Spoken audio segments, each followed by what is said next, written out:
Zoom here. Make sure the YouTube is still going. It is. All right, it's 2 p.m. today, October 19th, 2023, and I'll go ahead and call to order this meeting of the Grand County Budget Advisory Board. Those present of the members of the board are myself, Gabriel Wojtek.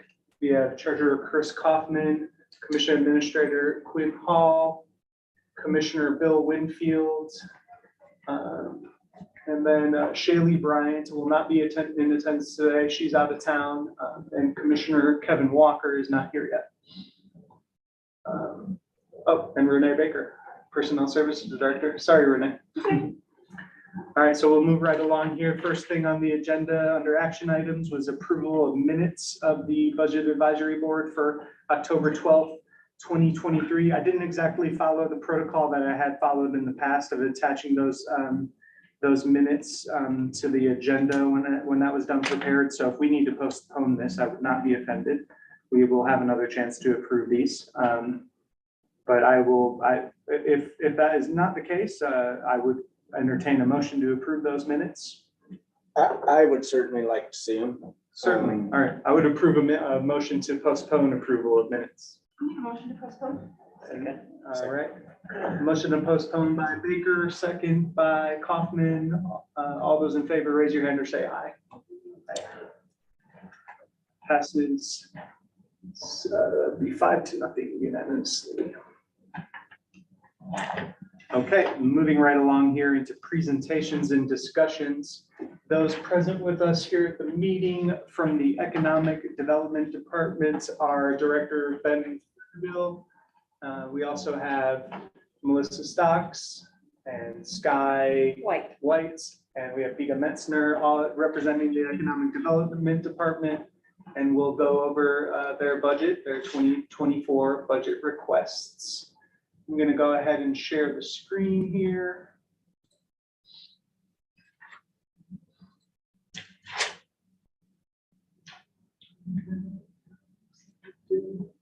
All right, and so the Economic Development Department is currently housed in Fund 16, and that's a consolidated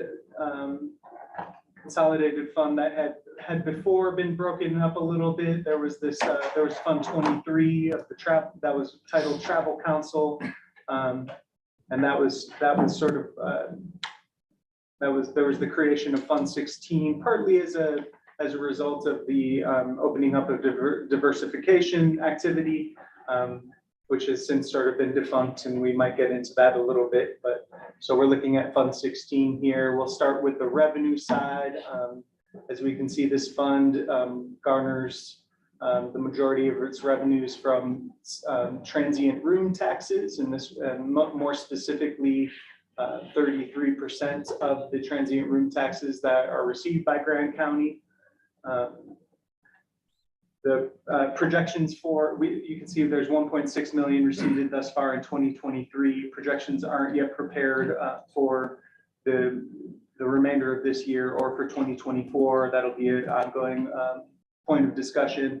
One thing I do want to mention here is that diversification funds won't be carried over into 2024 as a budget line item, as House Bill 416 did away with that specific use as a use of the 33% of the transient room tax receipts.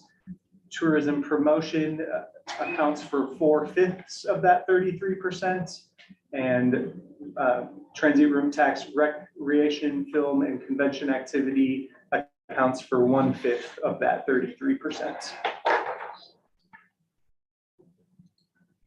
There's another side of revenues here titled contributions, and it looks like there's some revenues associated with grants that come in from this department. Ben, do you want to, or whomever might want to speak on behalf of the Economic Development Department, do you want to go through some of these lines and some of these revenues that come in associated with your department? Yes, so the rural county grant opportunity, that the total awarded, we've actually just received notice that we did receive that grant award for 2024. That is $200,000.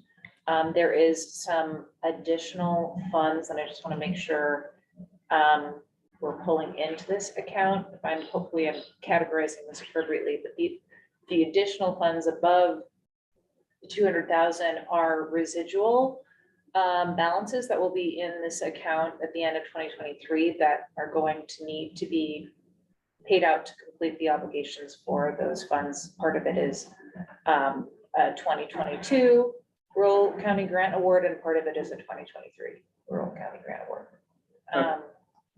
And then the next line item is for the Rural Communities Opportunity Grant.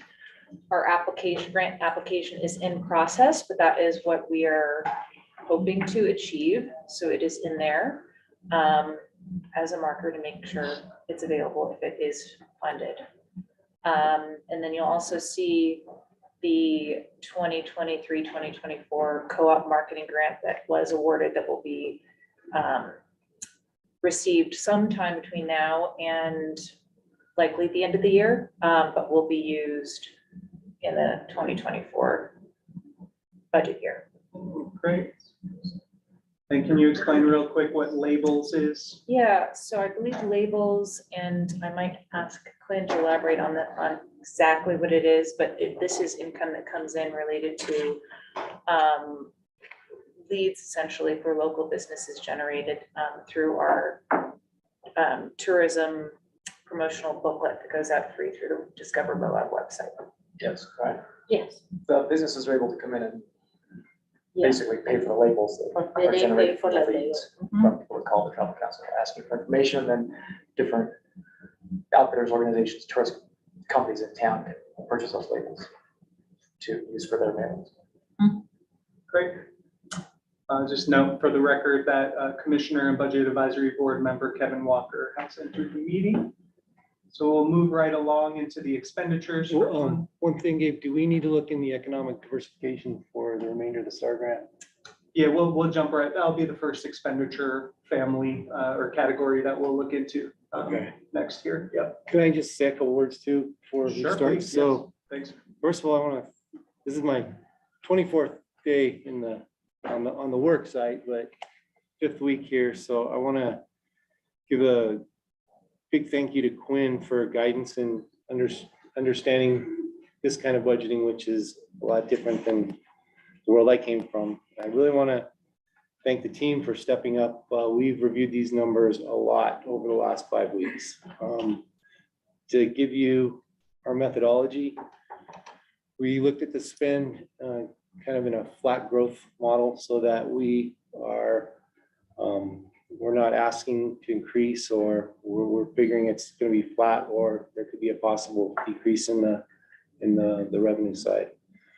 Some challenges, just looking at trying to understand run rates and what was coming from several different budgets. We had an economic diversification that there was a transfer over. There was so in my understanding that's ending. So trying to move everything to one budget. We've put our actuals in the tourism side that we'll talk about. And if there's errors, then I'm learning on this, so we'll quickly correct. What we did in these reviews is we looked at the past spends and over. First of all, what was the function? We discussed if it was good, bad, or status quo, and tried to understand, do we have any risk there's a bill coming in, or are we fairly certain that our actuals are actual and that we know what's to the end of the year. From there, we took the approach of taking the same numbers over from the spend last year or what was budgeted, and then adjusting to decrease where we didn't have traction, and either increase or keep status quo programs where there was traction, where we could improve the measurement coming out, and we could apply continuous improvement on the management of the programs. Let's see, with that starting out, we'll see a decrease in spend from last year. But I think when we get to the second budget, the recreation, we'll see where we have a adjustment thing that is a question for us that we're making sure that we're doing things right. And we also realize we're partnering on that budget with the Active Trails. So there was a late ask that came in yesterday, which I know Renee will help us discuss, but it was one that we were set on numbers, and then with that late ask, it pulled out of one side and put it on the other, and we didn't flatline on both of them. So we show a good decrease in one and increase on the other. So I think I'm asking for some guidance there after the process is done. Okay? Yeah. So that was our methodology. Very well. Thanks, Ben, for that explanation. So on this, we had talked about how economic diversification is more or less defunct now due to House Bill 416. There are grant obligations that were coded or budgeted from that budget category related to the STAR grants. And there are some dedicated or promised funds from that program that are yet to be paid.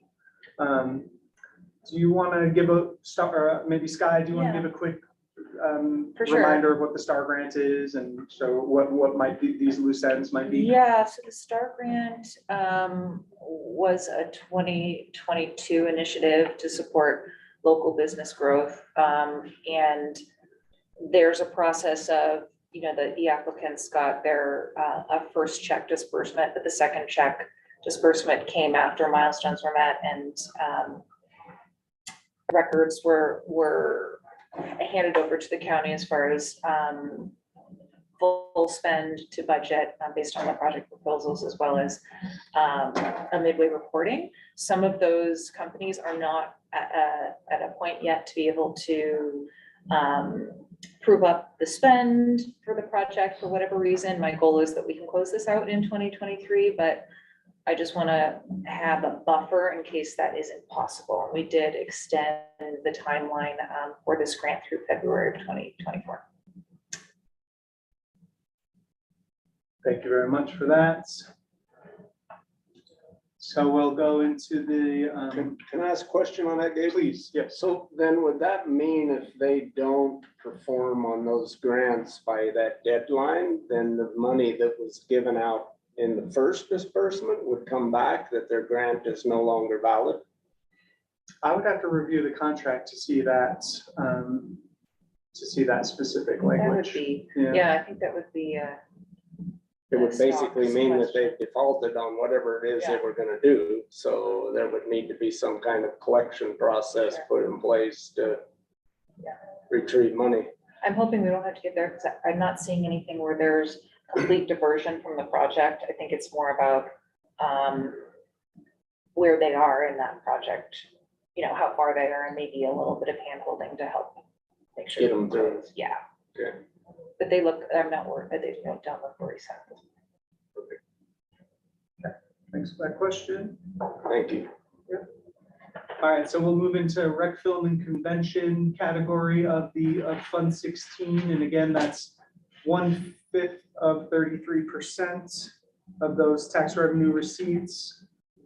And it's not very well laid out in the titles of this account, so it would be a little bit confusing, or there would be no real other way of knowing that this is what we see in the vast majority of this budget category, starting from salaries and going all the way down to conference and workshops, is the film commission activity. It's essentially the film commission department is how it can be looked at. And correct me if I'm wrong, but there aren't any other expenses categorized in those lines that Not- don't pertain. to- Not about the to line you film showed, the 920, right? Correct, yep. Okay, and so talk through this, and I will present it at the appropriate time to the commissioners and the commission. But I believe that with the film commission, I have a compelling argument through data and numbers that I researched, that we have an ROI opportunity that helps support TRT tax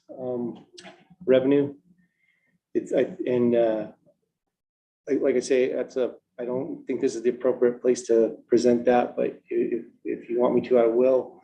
I think we have the ability to, or I'm pushing that, I would really like to see that we have our film commissioner's salary reviewed, increased.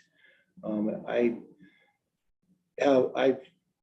been given support by the travel council that to rewrite the job description.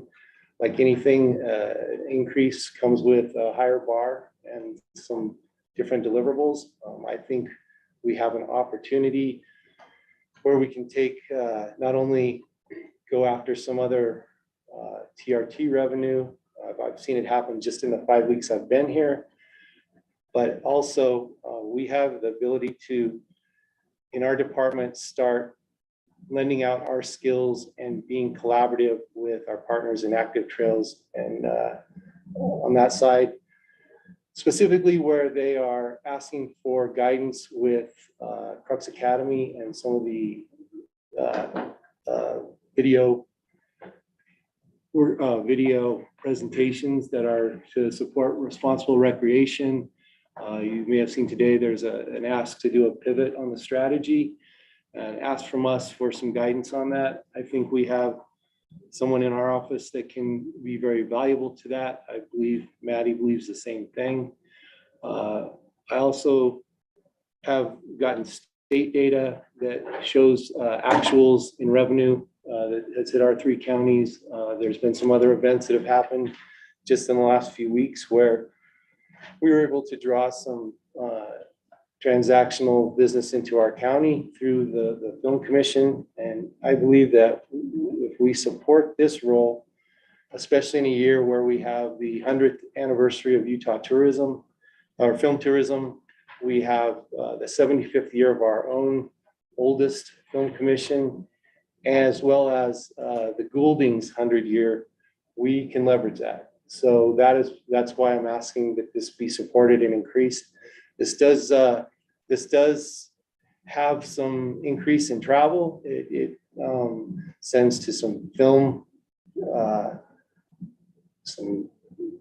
We'll get into it. Yeah, okay. So that's where I'm at with that. So, Great. okay. Thanks for that background. As far as salaries and benefits and the compensation, Renee, do you want to speak at all on? Sure, I think Ben did a good job of touching on what I would have touched on. I'll note that I haven't been able to pull the market data for this position quite yet, but I will have that done for the full position presentation next week. But the figure that we're looking at, that's what That's you're it. requesting, or that's? That's the request. All right. And so Regarding that reclassification there, I think this came up in a previous meeting a little bit, and Renee was going to get some information, but I think I'd like to see it expanded on. I would like to see every request for reclassification Absolutely. Yeah, so countywide, if we could get that before next week's meeting. I do believe that's the plan or part of the agenda for next week's meeting. I can have my data available prior to that. I would say probably by Tuesday. next Yeah, week. that'd be Is that my goal? perfect to be able to see that. Yeah, I agree. Thank you. Definitely. So we'll just start with this subscriptions and memberships line. 2,625 was approved in the 23 budget request, and for 24, that request is being increased to 6,743. Here's an itemized list that goes into what that request is. Can you touch on any of these items, especially any of new ones or more significant ones that result in this increase? So what I asked our film commissioner to do was give me a list of the things that would make you more effective, continuing or increased, if not having historicals that showed a long term in the operation. The one thing that has made me want to make this compelling argument is the data sets that I've got for film queries, advertising queries, is some of the better in our department. Also, we have a quick audit turnaround. A lot of it can't be shared publicly because it's even from the state. they've asked that it doesn't be presented or passed, but I can show it in the number side. In very short periods of time with not forecast, but you can have one or multiple things happening in this county that bring people here to work, and it goes right into the TRT model. So that is the argument. I can't go through each one of the tools, but I've asked for what tools will help make you successful, and I said put them all in. That I will stand in front of the ask and defend it. If I need to go back and research what each one is, but Okay. that's where I'm at.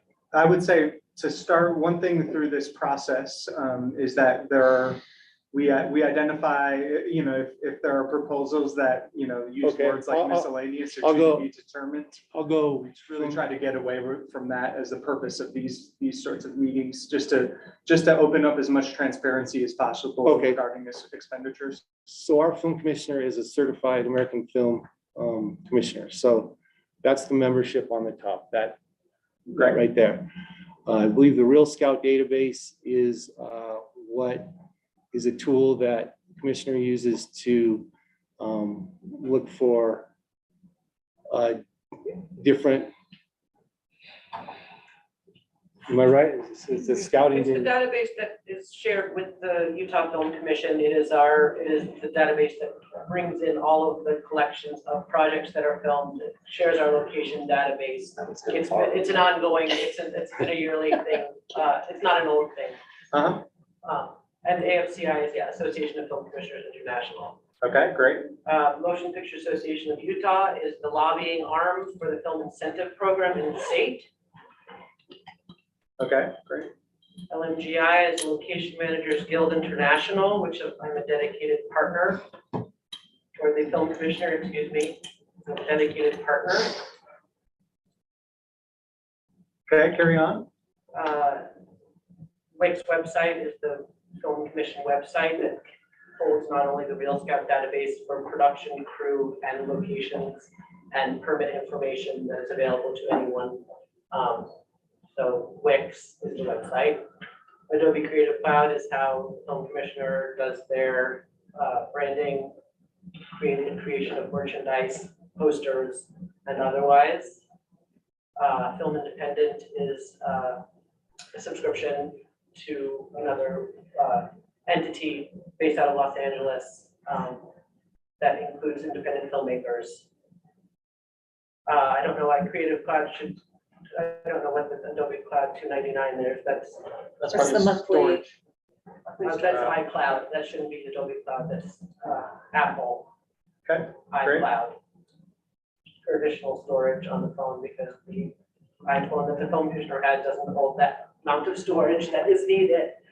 Garmin is when the film commissioner is out scouting and or in remote areas visiting the crews, having a Garmin available if there is the need for it because of flat tires and otherwise being lost out in the remote countryside. That's brought down to $5 a month when not in use, but does go up when it is in use.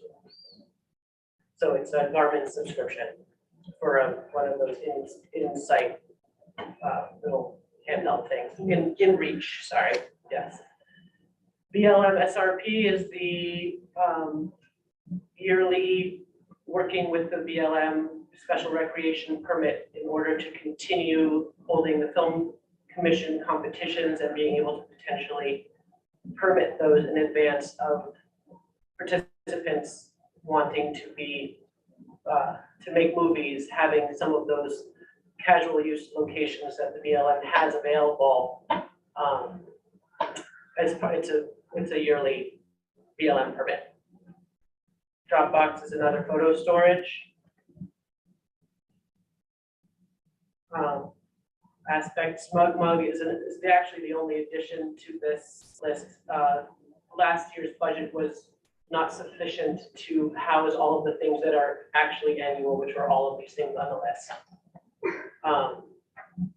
So these have been added just to show you line by line. Onyx Hunt is an app that is on the iPhone to enable the film commissioner to specify land use between BLM, Sitla, National Park and State Park when out on, in the field. And miscellaneous TBD is because every once in a while, there's another app that comes up that is necessary. In fact, the film commissioner just signed up for an ASL, learning sign language better, because the film commissioner has been working with and will continue to work with a deaf-speaking film crew that is coming to shoot next month in town, and feels like it's necessary for them to be better at communicating with ASL. So something like that is what would be in the miscellaneous TBD. Okay.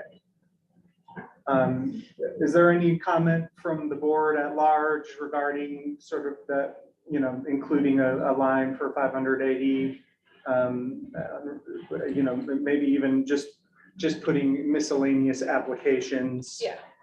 Would be even add, you know, something a little bit more that for film commissioner use. Does it? Is there anyone that wants to further comment on that? I don't. But I am curious, which of these are new? Just the idea of Smug Mug, the potential would be to move out of Dropbox and into Smug Mug, which is another application. It's not an app, it's an online platform that has location photos and otherwise. And there's different film production entities use both and or either. And so having both available to be able to send files to those entities requires having both of those things. Honestly, the only thing on there that is a new potential thing is Smug Mug. But I guess the reason I was asking is because the budget item went up a lot, so I'm assuming some of those weren't in the budget last Yeah, year. I think she said they were in other areas. They were, Oh, so they've just been consolidated. they've been consolidated, Okay, the great. the budget, yeah. What was given within the budget wasn't able to house all of the things that were necessary for subscriptions and membership, so it went red lines, and lines were moved in order to enable those lines being Okay. used for subscriptions and memberships. Thank you for that detail. We'll move on to public notices. It looks like there haven't been expenses coded specifically into notices. Not to say that hasn't been something that the film commissioner has engaged in since being with the county. But I'll open up this level, this detail analysis of public notice. You want to run through these lines that you provided, please? So, yeah, and again, the classification will be my error, trying to find the best fit for what line I'm supposed to be on. So, correct me if I'm wrong, but this is the advertising we do in the different publications. This would be the ask for the into these different magazines or publications. Yeah, I mean, there's a marketing line. I'm not sure where We can move that down. yeah, it can, yeah, maybe. I think we can talk about how it would be most appropriately categorized in terms of which line, but I think most importantly, maybe just talking about, you know, especially if these are new and increased expenses. We have another miscellaneous TBD that we want to make sure to talk about. But yeah, I mean, $1,000 with the Moab Sun News isn't an insignificant expense. So we just want to have a little bit of an idea of, you know, what we post in the Moab Sun News, for example. Would you like me to speak to that? Please, if you wouldn't mind. Thanks. The Moab TI is now a nonprofit and it works through, you know, out of the Salt Lake Tribune. The cost for advertising of any sort, what I used to pay, what the film commissioner used to pay per ad was about $120 for a quarter page. That rate has now moved up to $409 for a quarter page. They were kind enough in this coming week, the month leading up to the film competition that the film commissioner is putting on, actually honoring the previous amount of 120. But if next year, I don't know if they will continue to honor that, and when the film commission wants to advertise for events that are coming up, and next year being the 75th anniversary, the decision was to potentially raise that amount to be able to fulfill putting in ads in the Moab TI. Sun News is the same in order, it's just about, there wasn't a line available for this in prior budget. And so this is just giving a face value to things that could and should be used in order to help fulfill the needs of the Film Commission in its advertising, public notices, sending out casting calls to the community, sending out calls about the competition, sending about, whatever information, the screenings that the Film Commission puts on in the park for free for the community. The Film Commission puts on screenings at Star Hall. All of those things haven't really been able to be advertised through hard copy and have done so, a lot, oftentimes just through social media, but that's where the Facebook boosts come in as a possibility, of extending it a little bit further into the ether. Okay. And what do you imagine this $500 here? Did you have, That's miscellaneous advertising. American Cinematographer is a magazine that is, so would you say International, like magazine Magazine. potentially? yes, Okay. potentially. I'm sorry, apologies, I didn't realize TBD was such a It's a bad word for me. bad word. Okay, well, that should be directed at me. That's my, You'll never my error see next going TBD forward. again. It's okay. It's all right. It's an often used word in the vocabulary of film people, so. And so probably all of this should be moved to marketing rather, I think we generally use public notices to mean like, legal public notices for here, okay, So we it's got not, doesn't mean notified. That's on me, Press that's on me. release- Yeah, press releases are free anyway, I believe, for certain things anyway, if there was to be a press release. So yeah, Commissioner Walker's right. Typically, that's what that public notice line is used in other departments. And yeah, I'll be interested to see what's in this marketing line when we get there. Travel, the request for 2024 has been increased from 7,500 approved in 23 to 33,129 in 24. This was my directive to BIGA was to give me the list of the festivals you would go to if you could, where the best leads are, where you can get the best lead generation, where the people that are in your industry are going to try and attract them. So that is the list.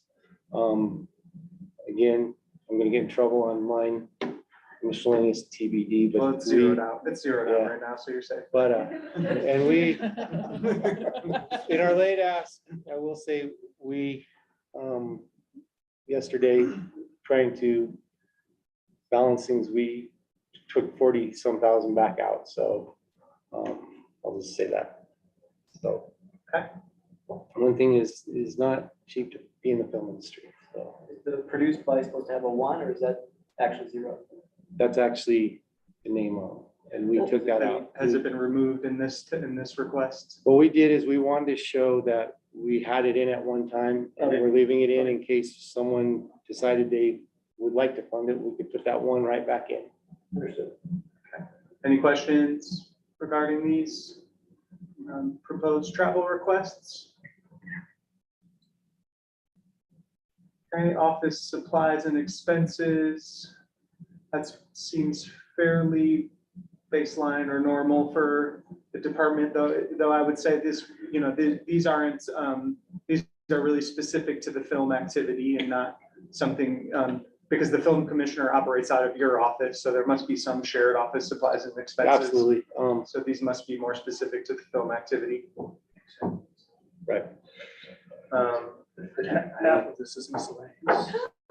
Miscellaneous office supplies. Miscellaneous office supply, yeah, I mean. Put a 0 right there. Put a 0 right there for now.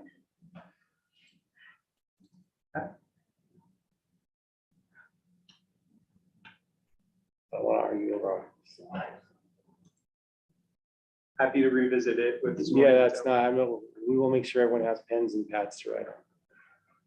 Merchandise, the request was 7,522, or the approved budget was 7,523, 10,000 in the 24 request. See that right now is being requested via hats and t-shirts at $5,000 a piece. And those are just used on, perhaps associated with that travel, distributing that hats and t-shirts to. Every film crew that comes into town that the film commission has worked with, quote unquote, they attempt to visit the set or have hats and or t-shirts and or any number of other merchandise brought out as a thank you for being here and spending your money. It's film commission merchandise. I believe that whole line was supposed to be changed, not be specific to hats and or t-shirts, but to be merch in general, because every season and every year, the film commission chooses to design something that might be more appropriate for the season and or for the upcoming events that are happening. Okay, So this is basically a list of things in the past that have been purchased towards giveaway, swag, whatever, sorry, I don't know which one the right word is, they're both are appropriate, merchandise in general, so.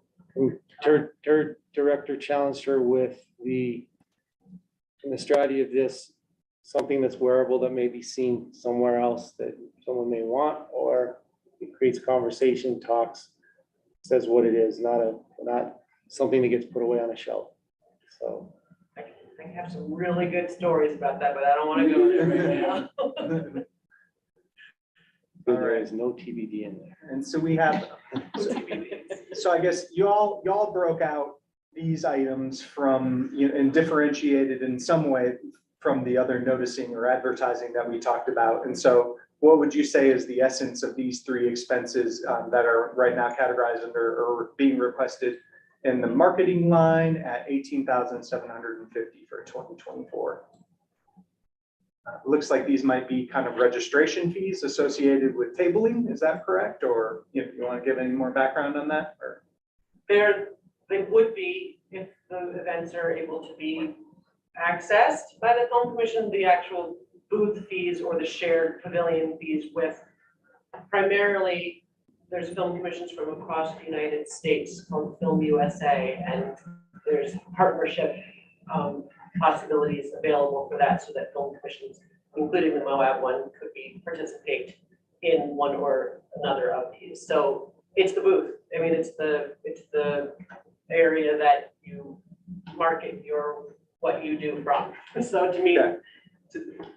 Yeah. thank you. Utilities here, there's 1,500.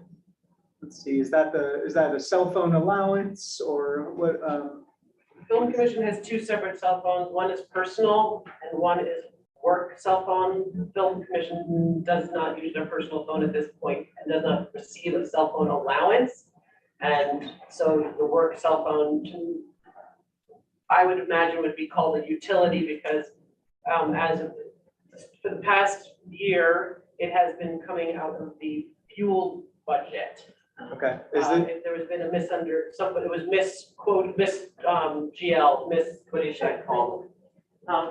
mislabeled and put into miscategorized. So this is to put this work cell phone into its own specific area. and to clarify, does this cover the service contract or the actual handset or what is that? The Is this? service contract. Okay, thank you.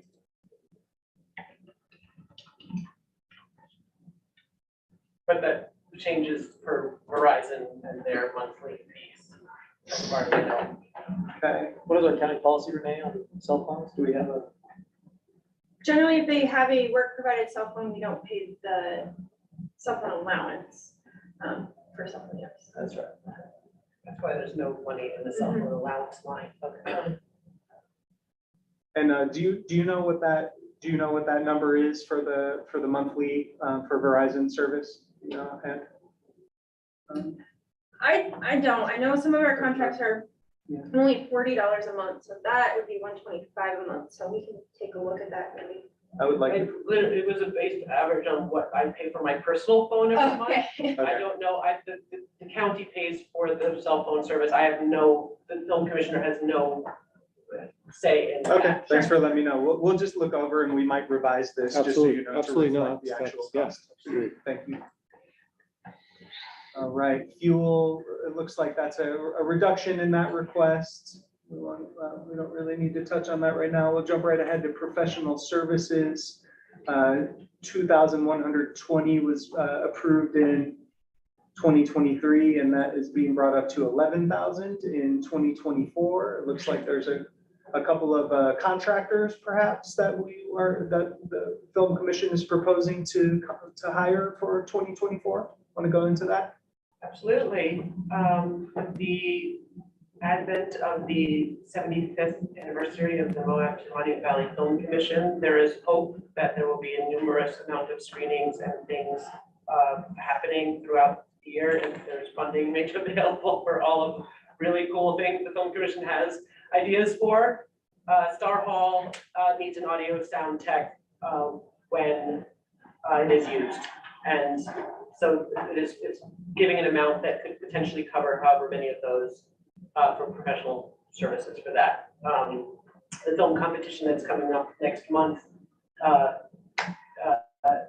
there is a producer that Film Commission works with out of Salt Lake City, and that is the amount that it's been $5,000 for the past 5 years that the Film Commission has been using this person, and the thought was that it would be really nice to give them a little bump, especially next year being the 75th anniversary, and hoping to put on another film competition next year for this anniversary.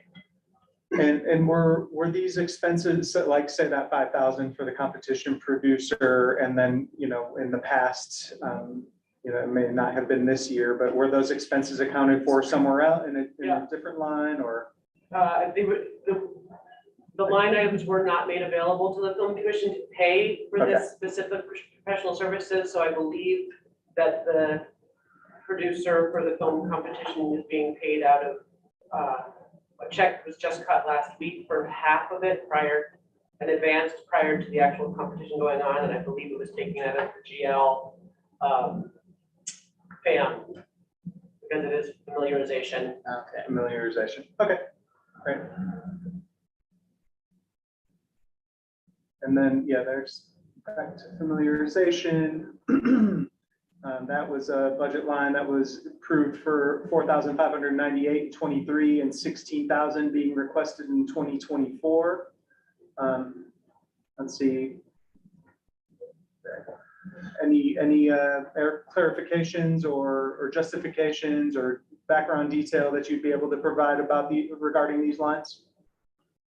Film Commission likes to sponsor really cool screening events that are available usually for free to the community that are film related screenings. And so these are, and BAMF is something that happens. The Indigenous Men's was not a film screening, but it was felt to be an important inclusionary meeting in the community.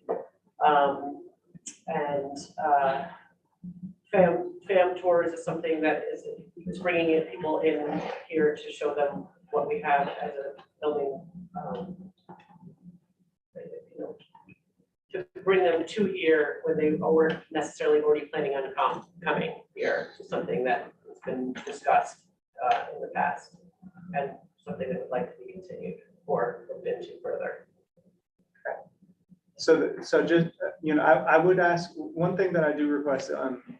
So the way that we like to budget, especially, how I ask everyone to budget across the county is that, for something like familiarization tours, I know it can be really hard to pinpoint how many you're going to do in a given year. But, having being able to present as part of the budget process, I estimate that, I may do a familiarization tour every other month or every month. And I estimate based on the activity that will likely occur, that it will cost this much, and then multiplying those two things together. That's how we prefer to approach Okay, it. I will take that action, and that's on me. No problem, but I just wanted to make In that this clear. case, the hope is for one at 6K, Okay, and that's probably lowballing it. fair. And then miscellaneous TBD, is there any? Sponsorship opportunities come up every now and again. I've worked with the Utah Film Center numerous times. If you want to put in, sponsorship opportunities. Thank you. Don't put in those three horrible letters. Again, that's on me.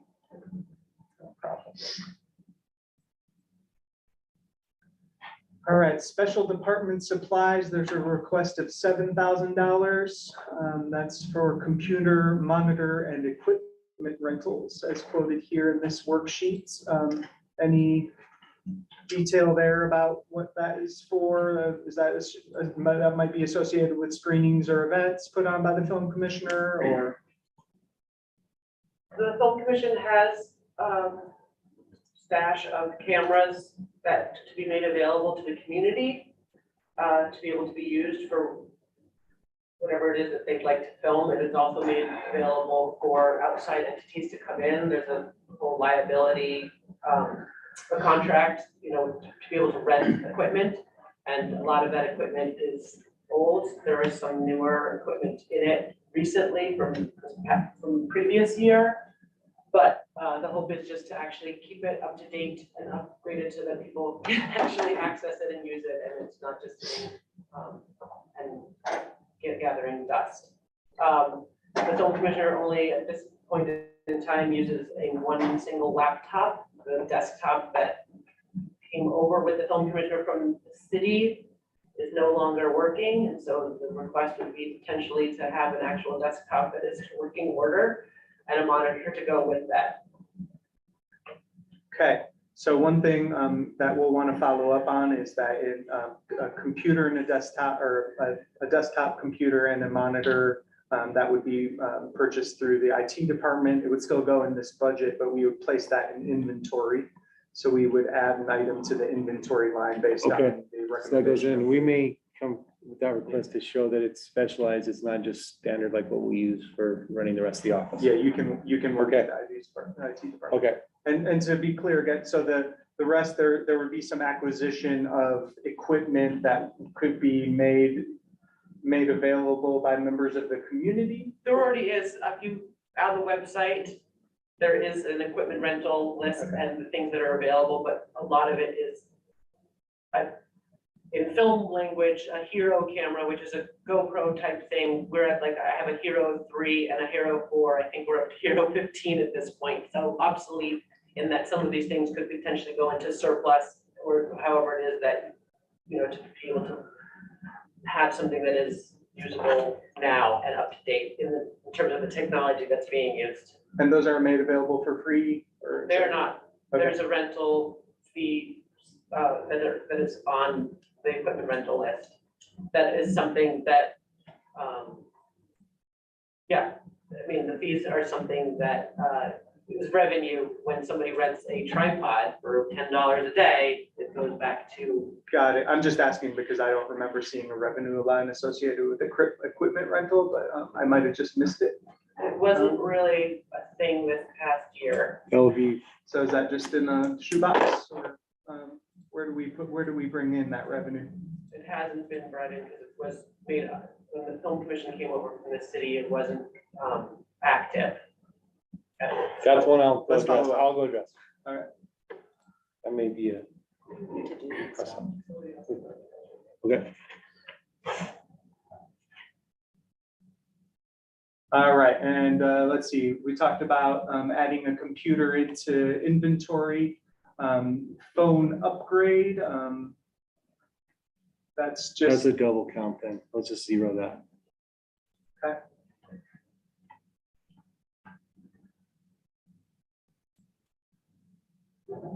education, it looks like there's 2,000 being requested for 24. Any classes in particular that we're requesting here? Usually I ask that we come to the table with, you know, specific training opportunities or classes that are available. And, you know, those usually have associated costs that we budget directly for.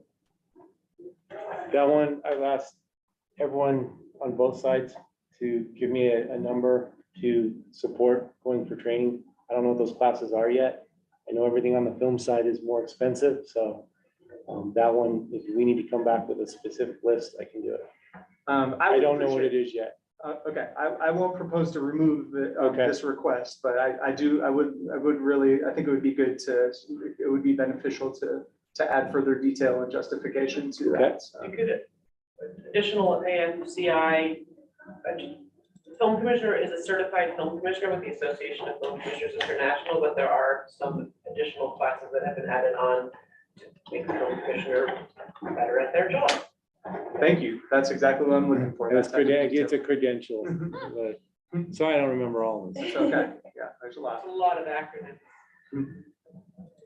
Conference and workshops, there's $19,531 being proposed as a request for 2024. Let's see, it looks like there's a Utah-based conference and then a couple international, AFCI week. Where's that being held? Los Angeles. Okay. Just kind of note that.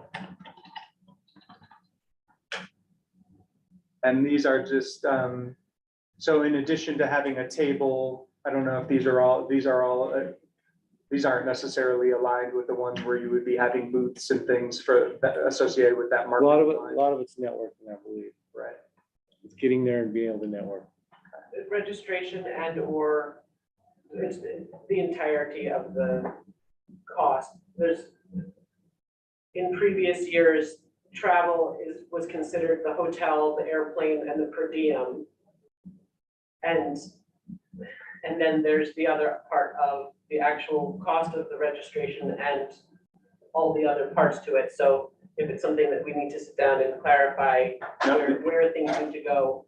Are you saying these are just the registration fees then here? Or- No, that's the total cost of kind of most of it, like outside of each of those things, outside of the travel for the most part. Although actually, no, that's probably the entire cost minus the per diem.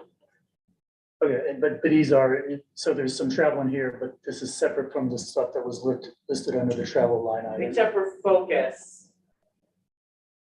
Focus was on as for the booth was a separate, because that was a marketing opportunity in conjunction, in collaboration with Film USA.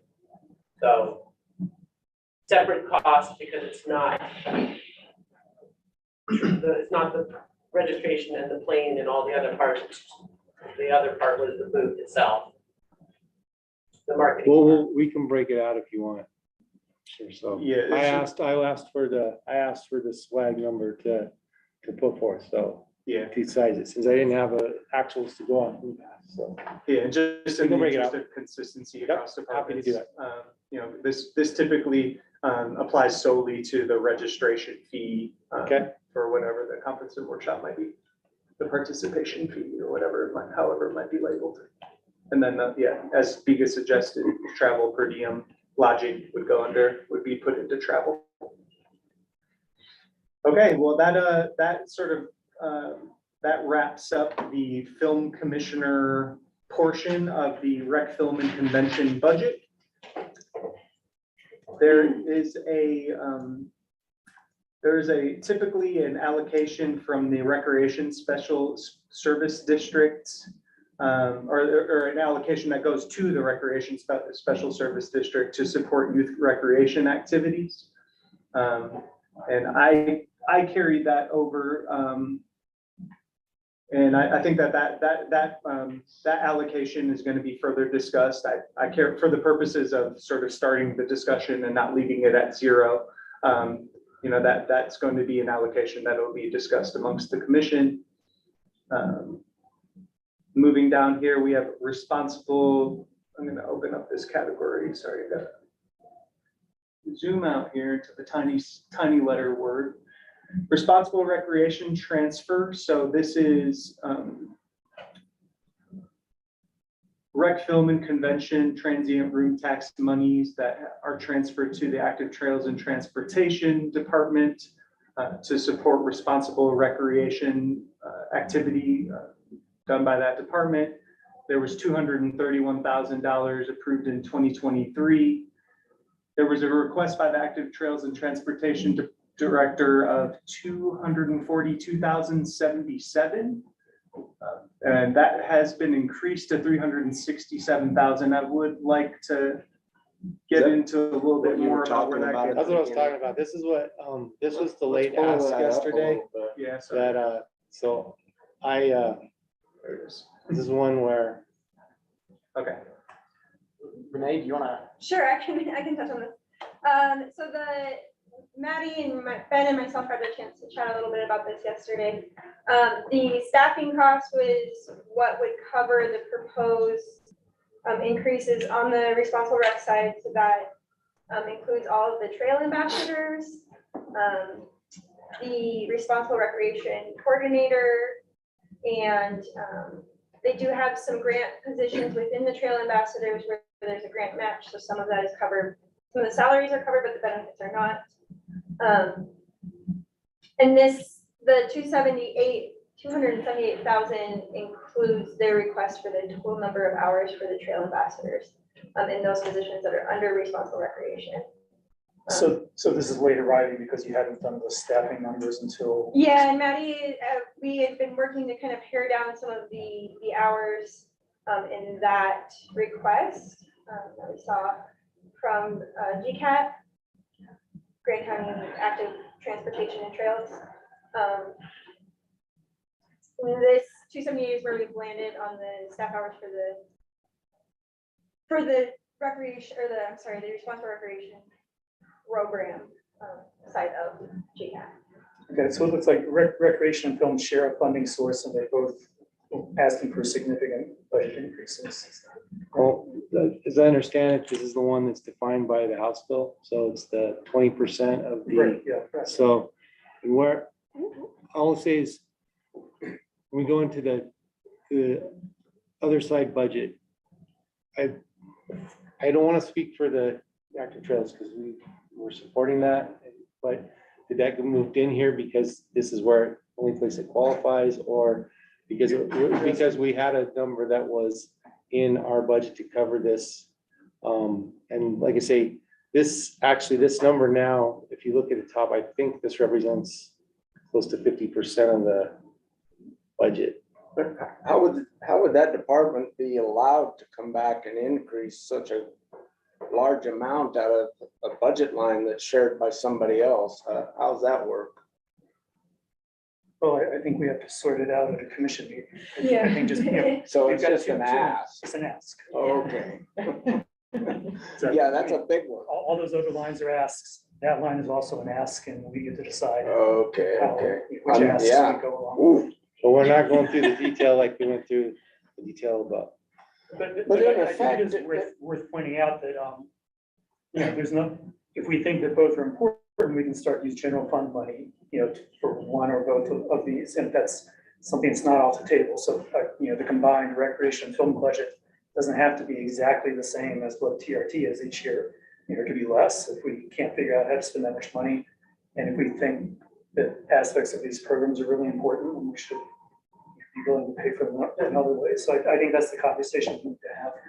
totally, totally. It just seems like it's affecting someone else's budget and they're Yeah, coming in no. after we've already met with them. That's Thank what's you. the, Yeah, no, I think the film doesn't get to grab money from rec, and rec doesn't get to grab money from film either. Thank The you. commission has to kind of decide where our priorities are. but that does bring up the point though, why is it so late when, it was even late getting the numbers as we were today. To be able to go through these numbers ahead of time was almost impossible. What? So we're coming back asking for more after we've already been to this table? Is that department? I think that recent staffing changes have created some unique challenges that we've been working through. I don't try to excuse that, but also this is just the transfer in. So the expense side that you've seen on GCAT was there. This is the transfer from the TRT portion into that. So you're saying when we looked at GCAT's budget. this Those large hours number were was in there. included into that, Okay, that but budget. this line hadn't been. updated Yeah, yet. I see. And then Gabe, I've got a question further up the chart and maybe it's a salary that is not included on my sheet for 2024, but it was for 62,664 in 23, and I'm not seeing it on here, so I'm curious. in this budget? Is it 0 in 2020? It's 0 in I think that's 24. the economic development salary, so that's been zeroed out It has been zeroed, but I'm questioning why is that? been because of ze- HB 260. Whatever. Oh, okay, the 416. Yeah, so that was like, down and other salaries that were. Okay, I just saw 0 for 24 and wasn't sure Sure, yeah. what the deal was. Yeah, thanks for bringing that up, though. Yeah. There is one more line here, an allocation of these recreation, film and convention that and I believe this is associated with the MOU between Grand County and Moab City to support the pilot transit program. There's an allocation that the commission uses this side of TRT for to support, and I believe that's for Moab Area Transit Program. I do want to review that MOU to make sure that this is the correct amount, but also I'm curious how, I know that there was it is called a pilot for a reason. And Right. there's only a limited amount of time that level of support from this, from this or any revenue source is sustained. So So, it seems kind of strange to me that they're pulling from this revenue source. I mean, I just don't see the relation between convention recreation and, a shuttle bus. Yeah, I would agree with that totally. I mean, it's really servicing mostly locals and a few of the trained folks, I think, that come in, but. So I don't recall the discussion that went behind, initially doing that, but. yeah, that would be interesting to revisit that and maybe look back at a previous meeting to see. I think it's in statute, in the TRT statute that. Oh, this is like one of the things we could One of the spend things money that on. it can be, I'd have to pull it up and read it. There's a line that references like shuttles in particular. But then the follow-up is, is there some other way? Do we have other transportation funds that could have funded it instead? Mhm. Like some of our transportation sales taxes, for example, I think. Yeah. Valid point of discussion. Any other questions or comments regarding this family of budget lines associated with the 1/5 of 33% of transient room tax collections? Okay, we'll move right on along here to tourism promotion. So this would be the other 4/5 of those of the 33% of transient room tax collections.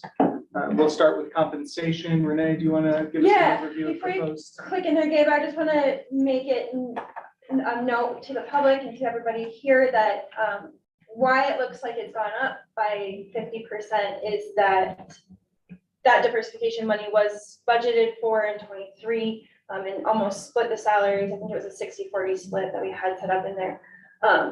So from 23 to 24, it looks like a big jump, but all of the salaries are moving over into the promotion side.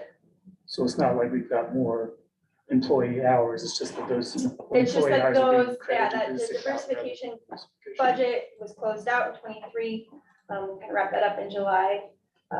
And then, so all of that moved over. Right, so essentially that 533 there and 24 will be rolled into this line up here, and that kind Sure, of and helps to even if you go explain. into 4110, maybe you can see the 62 that Bill was referencing. That's, I think, close to what we ended up as an actual in an account, and then the rest has moved over into promotion. There is a proposed increase, so if you remember last year, we had chatted about the idea of a assistant economic development director, and increasing a role there, and then increasing the admin role for 2023. Both of those had kind of shifted throughout the year and didn't come to fruition. So this year we are proposing an increased role to an assistant economic development director level. I think I have it listed as program manager in here. But adding no additional positions, just increasing that role. And then there's a proposal to increase the special event program manager to include some special projects that the commission admin would take on that increase. We'll see a 95% allocation in this account. The other 5% on that special event role is in the com admin. Can we see the far right of that, Dave, where then it all ends up dollar wise? Yeah, if you go real fast, Gabe, you'll pass through the benefits and then no one has to see. Sorry, I do No, you're okay. apologize for them. Let's see, what are we looking for? Total full cost of employee or? Go to there's the one more column at the very end, full cost of the employee is, I think, just the benefit cost. I'm sorry, no, you're right, full cost of the employee is the total cost. And you'll give us you might I will, offer us yeah, in a spreadsheet that's a leaner little version. bit easier Yeah. to see, a little leaner. Absolutely, Yeah. That certainly won't be glossed over in any way. as far yeah, as sorry, any- full cost of employees, so right there. Yeah. Will be the total cost on those. Right, but it's just hard to tell what employee is what there, the way this is all spread out, that. I agree. Yeah, makes it very absolutely. difficult to follow. Next Tuesday, I will have that out to the board, and then also a condensed version of that showing the total cost.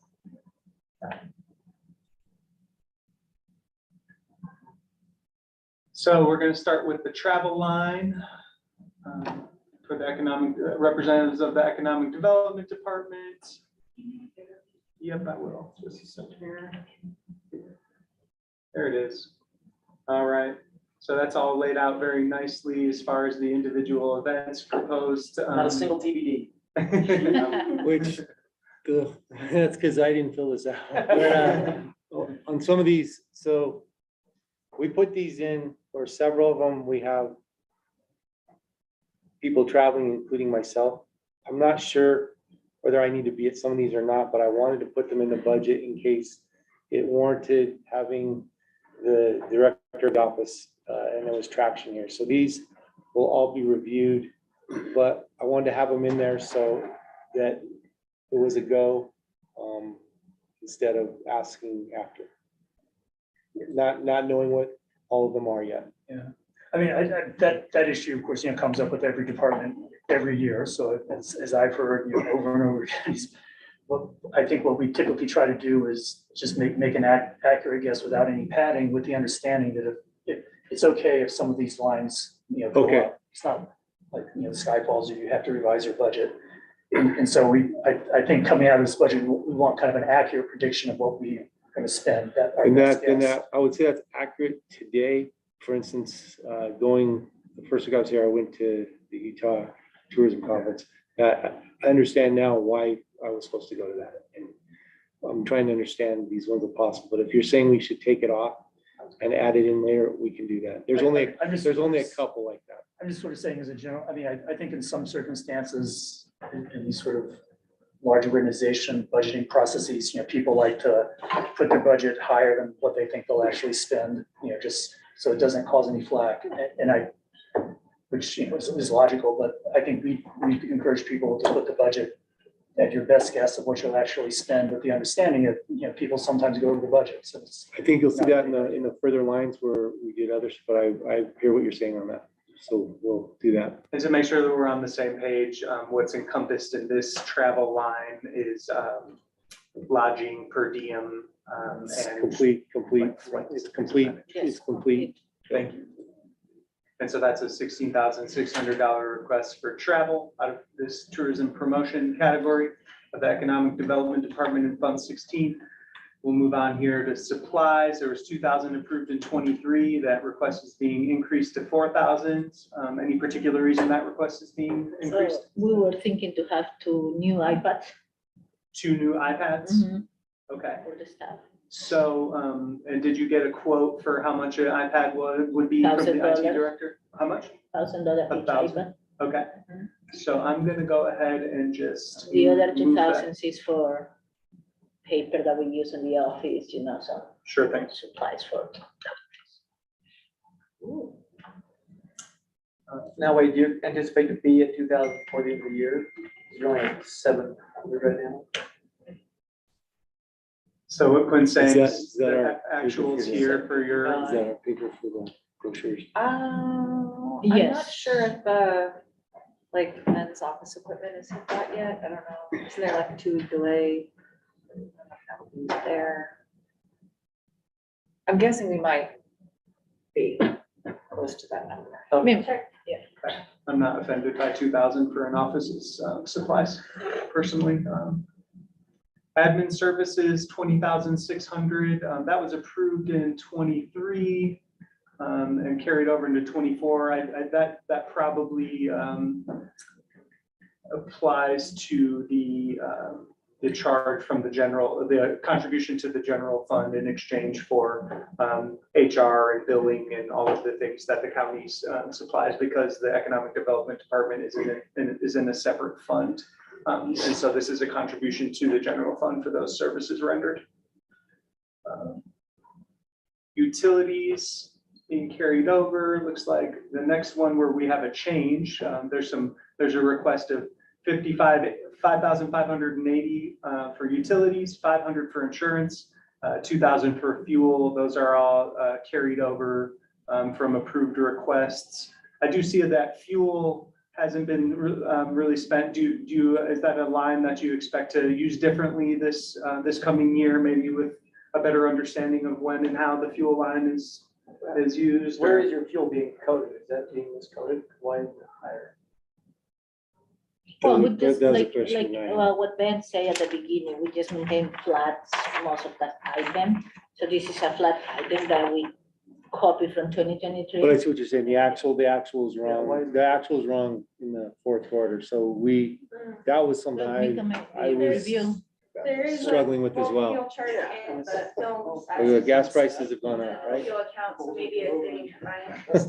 I would also say that I've seen too, if there's fuel charges related to travel for conferences, it gets lumped into travel. Okay. Oh, And the film commission has a full fuel line that keeps going into. Yeah, we can look and make sure there's no. the cell phone. let's straighten out fuel. I'd like that to be accurate so Thank you. that we can actually understand what we're doing in our department. All right, equipment lease, there's, that usually that applies to vehicle leases or perhaps copy machine service. Let's see, there was 17,264 approved in 23. The request for 2024 is 25,764. So it was presented to me that there's a possibility that we could possibly qualify for a grant in partnership with another county that would provide a dedicated vehicle for the film commission. When we started looking for ways to trim the recreation commission budget, with the other piece that came in a little bit later, we moved this over and said it won't be a film specific vehicle as I had set up. So we want to see if it qualifies. It would just add to the fleet, but it would be something that would be grant funded. So you're hoping that the 8,500 there would be Would be the offset amount, by yeah, grants? the grant. Okay. Do you know if these, no, I'm just asking because they look kind of even. The same. We think it's the same run rate. We think it's the same, that the Pitney Bowes, I believe, is the postage Yeah. meter, the printer agreement. Okay. Um, It just looks like a really even number, and I'm just in the interest of budgeting accurately for what the actual cost is. This is one where I'm gonna claim ignorance, not knowing what. I Okay, can go back. I and was find- looking at the actuals, so. okay, let's sure just that's revise right, that yeah. accordingly. if we Okay. can. And then this is just the existing vehicle that your department uses, and the lease Right. associated. Professional services, there was a 173,608 approved in 2023. It looks like you've spent about half of that or so, 81,000 so far this year. And there's a request of 145,500 carried over for 2024. And it looks like there's quite a bit of detail and a variety of expenses associated with that request. And I'd welcome any detail and explanation you would provide, and just pointing out maybe what might be ongoing expenses and what are new in particular. Okay, so Bingo is the platform that we use to support the sculptures and mural that we have partnered with the Mark. The short-term rental idea monitor is, I think we are working in partnership with the planning and zoning, correct me, Sky? Yes. So, And yeah. we're asking to get back on that if we're Mhm. splitting it or not. And Lisa she's out sick today, but Mhm. we've asked on that one. The email management, Emma, is kind of like a MailChimp. So to send an email blast to the community. Data and insight management, that's working with partnership with Love Communication. That they are doing a dashboard to deliver all the data that we can have. Visitation Research USU, working with USU. It looks like that was removed. Just We removed that because that was with Wayne, the Professor Wayne, but he retired, so we canceled them. I believe that was, we had a grant that we're wrapping up at the end of this year, and so there's no plan to continue and do something. Well, what other Visitor thing? resident survey. Yeah, same as a survey, probably in the future, That,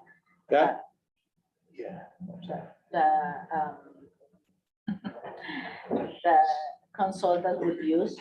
Okay. Uh-huh. And so that will be administered in-house, or your department is That going to one- plan and design a There's- survey? that one is that the Better Destination? Mhm. So what that is the strategic plan we're working on.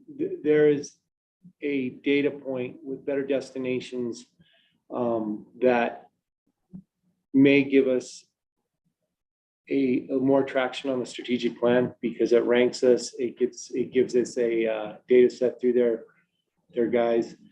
The thing about it is I believe it was held back in the budget because it was discussed before, but that RFP, it was not in the RFP, so we'll be breaking the rules to just put it in. It's not sole sourced. So if we decide and we're discussing it, there's two visitation surveys they can do. One is a visitor experience, and then one is a visitor, would you come to Moab? We think one of them we can handle in-house or through with a USU type situation. The other one, their team, if they can propose something that gives us something that we can give back in the strategic plan that informs us and the commission, then we would go forward with it and we would come present to the commission if it should be added into the contract as an amendment or if it should just be done separate. But we didn't want to just assume we fit it in there. We wanted to keep it nice and clean. Thank you. Yeah, Townfolio was a server the former director tried to buy, but we decided that it's not necessary since we have these consultants. I've got a question on the one there, the short-term rentals. I think we approved that, if I recall, or something in a commission meeting. And I'm wondering, is it implemented and working? I haven't heard a single thing about it. What is the? Yeah, I've asked the same question because we had one called Granicus.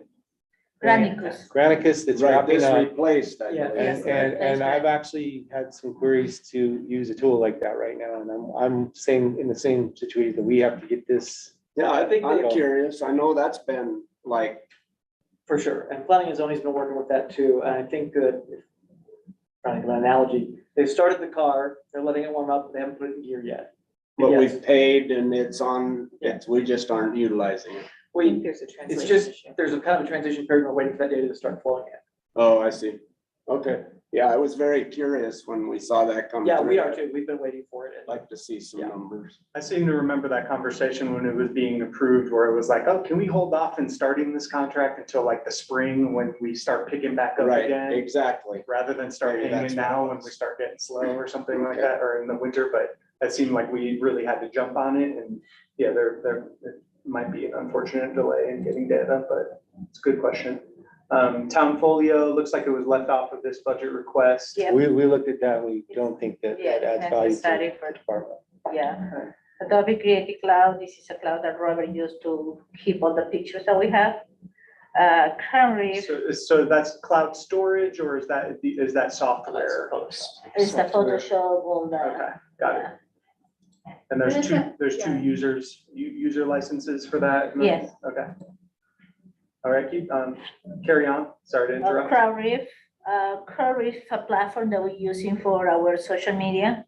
It collect pictures around the people that are taking around town. but we need to ask for permission to use this picture. So that's helping us to have organic pictures, just real pictures, no fake pictures, just fun pictures.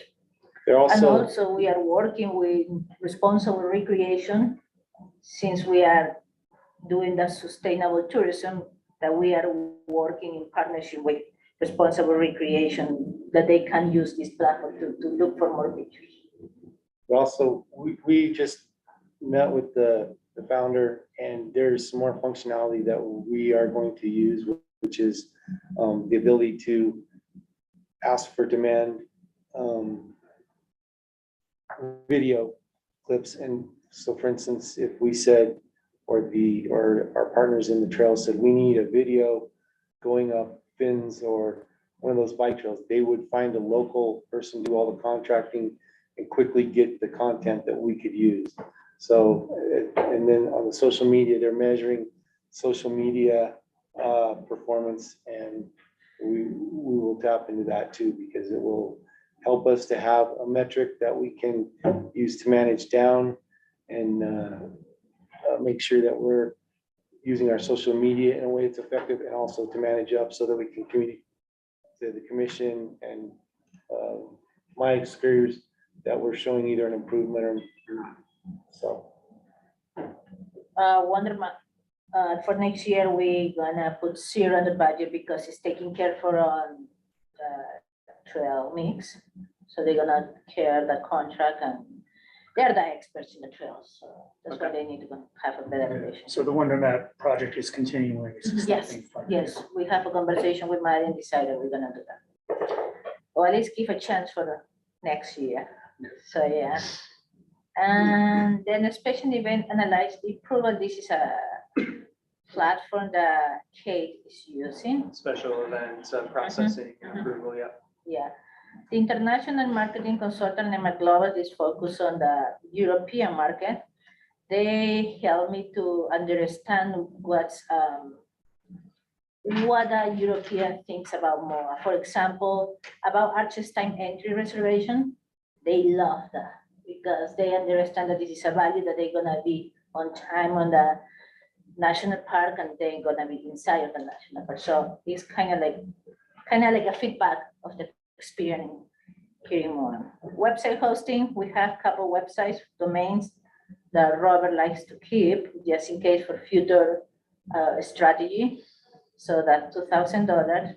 And then the lead database program management is just $200 to help us. Robert has this program that he worked with the leads. Probably that program has more than 10 years. And every time, just once a year, this guy come to MOA and just check if everything is good. And it's $200. Leads, what does that mean exactly? What do you mean, and what's in your industry? The leads is, so you deliver travel guides. So, and that's the lead. Related to the labels. Labels. The program manages the Okay. label. Mhm. Thank you. Looks like our we're gonna move on to memberships here. 5,150 approved in 2023. Request being increased to 8,200. If you want to focus specifically Yes, on the I ones can that do that. might be new, that would result in that So- increase. The new one is the Global Sustainable Tourism Council. Elaine Gisler had a certificate, and she took the certificate with her to San Juan County. And the former boss, he decided last year not to be partner of Global Sustainable Tourism. But when we went to the Youth Tourism Conference, this is an important membership because they have classes, they have certification, they work directly with Leave No Trace. So I think it's really good value. And I want that my new director has that certification of this. And and this 1,000 for publications and subscriptions, does that apply to directly to a number of periodicals or things? And does that reflect sort of like That's where we. 10 magazines at It's $100 a year? Yeah, it's trying to find Wall Street Journal for an economic development office. I think we should have Wall Street Journal, The Economist, or several other publications that we're all familiarizing, reading, and talking about. Okay. So that's in there. Yeah, and if I could ask you, I'll leave it here, but if I could ask you if you have, like, it sounds like you definitely have a few in mind, and if you could take the time to sort of identify what those costs We'll are. do that. and We revise started that accordingly. drill and we didn't want to just put a laundry list. We want to do the ones we actually want to do. Understood, thank you. Staff engagement, there was 3,445 approved in 2023. That is, request is increased to 6,000 in 2024. What does staff engagement mean in your world? That was the question I asked, and what it meant was, let's me put it away, team, things that involve the team. So I put a number of 500 per, 1,000 per team member for the year to get through the year for, it may be team building, it may be, an event or something that we need to go to as a team. I think it So- also captures like where there's working lunches and things like that. or Yeah, like for just- example, when we attend the chamber lunch, we pay from this item, the $20 lunch. But it seems like looks like you've only spent $260 this year. So it I wasn't seems like spending that amount this year, so I'm telling you what I plan on. Okay. That this is, we're in the team differently, but that's, you guys will be deciding that. And I mean, I think on that topic, on this topic alone, or on this line alone, it would be worth sort of reiterating, as we saw the revenues associated with this fund being tied directly to transient room taxes. Say that there was 6,000 being requested, say out of the general fund. Of course, any expense requires great scrutiny, but I think in this case, you're using your discretion to use those funds in a way that you feel is best for your department.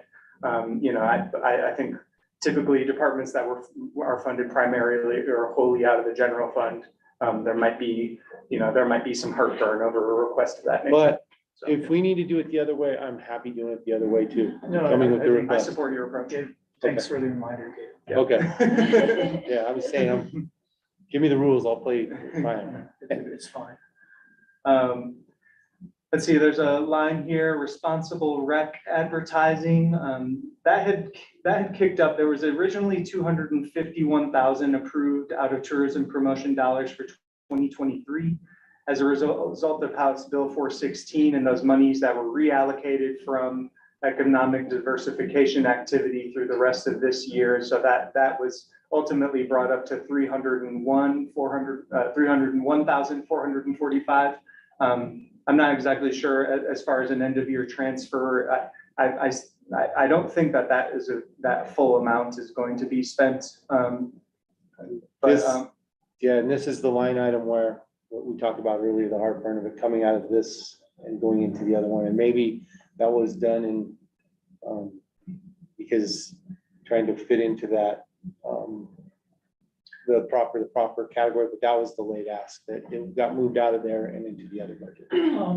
Wait, no, I mean, this isn't related to what we were talking about previously, the late ask. This is, Well, Money Renee, back. isn't this where it So- came out of here and was moved over? This No. responsible rec advertising, Maddie did have some input on it. I should say Maddie had the input on it and came up with 150,000. So that 150,754 is accounted for in the request that Maddie made, and she very closely tracks, what activities in her department, can be specifically qualified Okay. for use of tourism promotion funds. And I think it would be appropriate for that to be very sort of transparent and presented very clearly when Trails is using tourism promotion funds, what that actually means. And I think that will be presented really clearly to the commission. I mean, what is promotion? I mean, is it promotion or is it education? Because there's a huge difference here, and I don't like seeing our promotional advertising going to education here. If it's promotional, that means we're trying to attract visitors. So I'd like that open way up so we can see what we're doing there. Educational is important. We all know that once we get them here, but that is not promotional advertising. So I'd like, I won't speak to Maddie, but I do think that's why this request is lower here and the increased request is higher on the recreation side. I mean, I know that she's carrying the Crash Academy, that is 30K. She's carrying the Wonder App now, that is 14K. And maybe that's coming also salary, because what I have in my notes from the past, that's also programming and salary. So, Do you believe we, in the past, have calculated about yes, 30% in my, of Maddie's in the past, it say, yes, it say programming and salary, but in the other family recreation, it say also programming and salary, so. It's a Well, question that. I'd like to look at that. I'd like to see Do what, that. what we're doing there. And I do know, there's, clear itemization Yeah. of those expenses that are available, so we'll be sure to get those out. My take, I mean, this discussion, I mean, something we've discussed over the years, but we can discuss it again. But just in case it wasn't clear, so that's money that's being spent on sort of, advertising directed at visitors. It's typically stay on the trail, don't poop on, behind the bush, type messaging in town. And so that's why that line item is in this budget. The other thing on the other thing is recreational money. And so, so this is money that's in competition with all our other messaging, your salaries and things like that. Whereas the other line items are in competition with the film commission. But the distinction we're making between those things is because of the way that the TRT laws are written. And so this one, I think in the past, the message from the commission to Maddie has been, we like this stay on the trail type of messaging, spend as much as you can. And that's what, so that number was pretty high in 2023, $300,000, but they just don't have the capacity to spend that much. And so she dropped the budget request down this year to 150. But, in the past, the commission has encouraged them to find ways to get that kind of message out there, sort of in-town communications to visitors. I think as long as we're careful that we're not calling that promotional, but that would be the distinction. Yeah, I think the statute says establish and promote.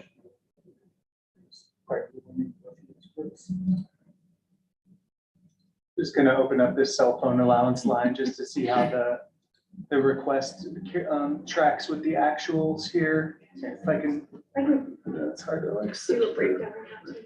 That's my eyes crossed a little bit. So that's coming Never from, mind. No. I just want to make sure that the request, oops, back here. There's a $3,000 request for cell phone allowance. No, I mean, we're 3/4 of the year, through the year. Yeah, So I just want, can we just make sure to review and make sure that Sure. is going to cover them? I think I'm mostly concerned with that fully, well. I guess- Melissa, you do have a I- county credit cell phone?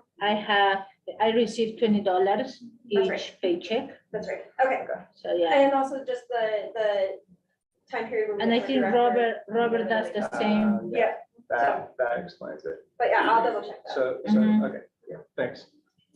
Community engagement.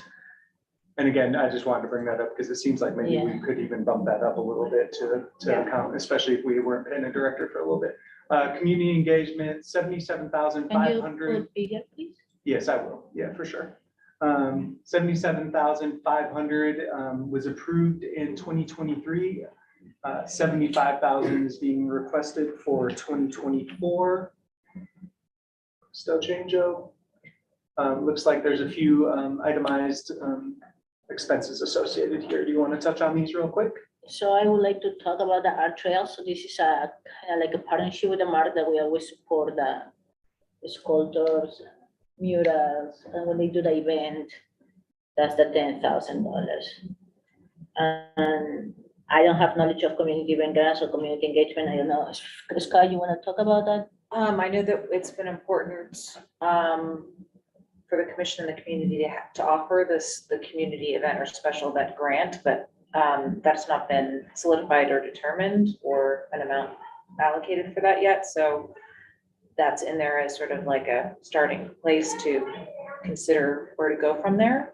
And then based on what was allocated last year, getting closer to that number, other community engagement bucket is in there as well. I think that is definitely an area that's for the commission to decide what is important to put towards those initiatives. But it's really a gray area that's open for consideration. And the way it was explained to me, any clarification, but the community event grant was to help locals Yeah, in at some special point- events versus people coming from the outside. At some point in the past, we had two different event grant programs. We had a A special event. community grant program and a special event grant program, and we in the spring, we decided to try and kind of merge them together, if I remember correctly. Offer a more, just a one size thing that would help anyone that is a local that wants to sponsor an event or have an event. Whether it was a special event or some other sort of community event, didn't really matter as long as the money was there to help locals out with putting on events that would benefit locals. So, And I understand the approach you were taking in terms of trying to sort of meet the level of budget that was approved in the previous year to carry over into the request for 24, but like, it doesn't, we would still like to see a reasonable amount of specificity with regards to these items. It's not really appropriate necessarily to budget $30,000 for community engagement if there aren't kind of specific ideas about what community engagement it means. And the reason I say that is because it allows, especially with that amount of money, it just, I trust you all very much, but, it just allows openings for the misuse of funds that we, would like Yeah, to tighten this up. one, I think this one is what Sky's trying to say is you tell us what the number's Right. supposed to be, Mhm. because that 57,250, I think it's measured out, and I've asked this, so if I'm wrong, but, for instance, we have cut some checks, for events once all the permitting or the requirement has been, met. So I know, for instance, there is an event that we may be writing that check for, but they have not gotten through all their permitting process, as I understand it. Okay, So that's why that number isn't underperforming. I think it's just that was the amount that was set. But I don't know. I think as Sky is saying, we're asking you to tell us what number we should put in there. So we could put in zero. well, what items. number we want to support is the number that supports the programming that you want to run. Okay. That's the idea. But it sounds like at the moment, no one knows what community engagement means. And it's just like No. leftover from previous budget years. Yeah, We yeah. can look in the, I mean, I think So it's if safe I to just say cut that it, remove yeah. it. I think it would be good to know, and I think it's the concept of whether or not we want, it's an initiative for next year to offer a community event grant has not totally been answered yet. So I think we need to decide if that is something that we want to, as a county, continue with, and then how much we want to support. We could find out how much the community event grant, we'd have to go back and figure out how much we spent on that. Almost as something that needs to wait until we know where our budget is, right? Yeah. I mean, this is an item that would hopefully fall off the edge somewhere if our budget comes up short. I do think, to your point, and I won't say the special event, but I think it got ready today. But to summarize, and I apologize if I misunderstood some of the conversation, but the, community event grant, I mean, that's something we have done in the past. Yeah, we've done that for a long time. So It's we're been not- nebulous in the past, but We're not yes. arguing about that one, but the community engagement, no one in this room kind of remembers what that's supposed to be. I think Commissioner Walker, I think I agree with you to put that to zero, because now that you are telling was this, I think the former director decided to put in $30,000. Like, for example, if we want to engage with a nonprofit, it could be like Multicultural Center and support the event. I think it was related to that. See, I think Gabe's point is well taken too, though. If you have things where you're like, hey, we know we're going to engage with the community on this day and this day, and then for this project and this project, that's totally appropriate. But if we don't have any really good ideas, let's put it. I do not have an idea. That's fully agree. Okay, Go to zero. and the business summit, the chamber is doing next year, so. And Good. we give a grant to that. I would also say, from last year, I believe the community event grant space was closer to 45. So maybe what we can adjust is I could put in there what the community event grant umbrella total was for last year, and leave that in there, and possibly remove the community engagement if that feels appropriate. Yeah, that's reasonable. Okay, and then, this won't have to be deleted from the record. We can set this at zero Zero. here, and then it'll just still be a placeholder there for it. In the event that, a great idea came up in the next couple weeks that could be presented before the commission, for this allocation, or maybe even an increase as you might be suggesting in the event grant. Dan, do you have a question? I had a comment, just that, like the community, the grant, the powwows using it this weekend, the local people that do the Moab Canyons Endurance Horse Ride up in Dead Horse, or, on the other side of the road from Dead Horse. It was also a recipient of that grant, so it is in use, like, it definitely, and for local people putting on local stuff. Yeah, and I don't think anyone was questioning that grant. It was the I told engagement. Gabe I had something to say before. he was on. I waited my turn. Too late. Okay. But Bill, I think you make a good point as far as seeing the bigger picture is going to be awfully important and knowing these things and sort of understanding and determining these allocations. They're definitely important. Inventory, there was 2,200. So I added in 2,000 for the 2 iPads. Great, thank you. Make contribution, that looks like a flat amount associated with the contractual obligation. County fair, is that something you conferred with the Old Spanish Trail Arena Director Angie Book regarding that contribution? And she's And she's on vacation. Well, but if you can see in the item how much she spent $37,000. So I think, that's gonna maintain it 50. I will say, and I don't know where it will come from, but I do think the ask for the fair that we funded at $50,000 last year, I think will be larger this year. So I don't know whether we want that to come out of here or that's a conversation that's gonna happen though at some point, I'm sure. I'm just gonna write a note here, confer with OSTA director, and ultimately that could be something that is brought to the attention of the commission as far as an increased allocation potentially. And it's a great event. They bring all the community together. So it's amazing. It was one of my favorite events in the whole town. I don't know a soul that doesn't agree with you. Yeah. Data looks like there's a number of lines here that we're coming up on that are associated with general promotion activity, from data to paid media, earned media, owned media. Are there any should I open up these worksheets one by one? Do you want to drill down into detail on these, or how do you want to approach presenting these numbers? I mean, I think you and Robert are really well experienced and professional in the way you approach this. And so I think, and this is all pretty in line with the activity of your department in the past for the most part here. So When we look at that paid media line, that's just an awfully big number there. yeah, definitely. Yeah, so I can speak about the pay media. So the pay media is one of the biggest investment for tourism. Actually, from my whole budget would be 28%. So the $212,000, this is the co-marketing that we applied this year for next year. These campaigns start in January and finish in August. Then we have the summer campaign. This is coming from the letter of support from the Travel Council Advisory Board that they want to focus on this. So we put summer marketing campaign to 50. Winter marketing campaign, we hear a lot of businesses that they feel like they need support to winter. And this is coming also from the Utah Office of Tourism. They are doing a lot of winter campaigns. So a lot of people coming to Park City, and then why you don't drive to Moa, stay 2 or 3 days. So that's a new campaign. And then we have the billboards north, south of Moa, Fruta. We put additional cost last year, but unfortunately, we couldn't find any additional billboard this year, so we decided to reduce to 0.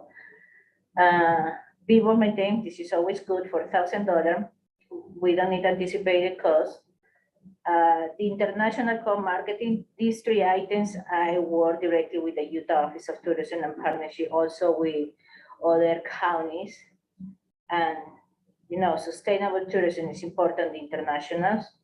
And our goal with the international nowadays is this year is 2023. So our goal is 2024, 2025, for to reach the 2026 that we missed the connection before the COVID.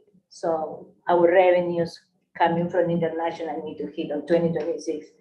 So that's why we are working in 2024 and 2025 for the really strong focus on international. And of course, the biggest one and the most exciting one is the 70th year of field marketing campaign. We want to collaborate, the tourism wants to collaborate with film next year. This is a chunk, a big one, but it's important for us. And is this request, the 75,000, is that associated with a specific bid or quote from an ad agency, or where does That that? is on several programs that we're deciding what we're gonna do. We're asking for quotes. It may be anything from banners downtown to tourism, film tourism signage, like the rest of the state is doing, what they're doing in Oregon. But we don't have, it could be one or several of them. So it is a strategy that we will go after very aggressively, because as I keep telling the team, 2024 starts in less than 80 days now, so. And that's an exciting So thing to that's- celebrate Mhm. for sure. I believe the state's doing a gala on that year.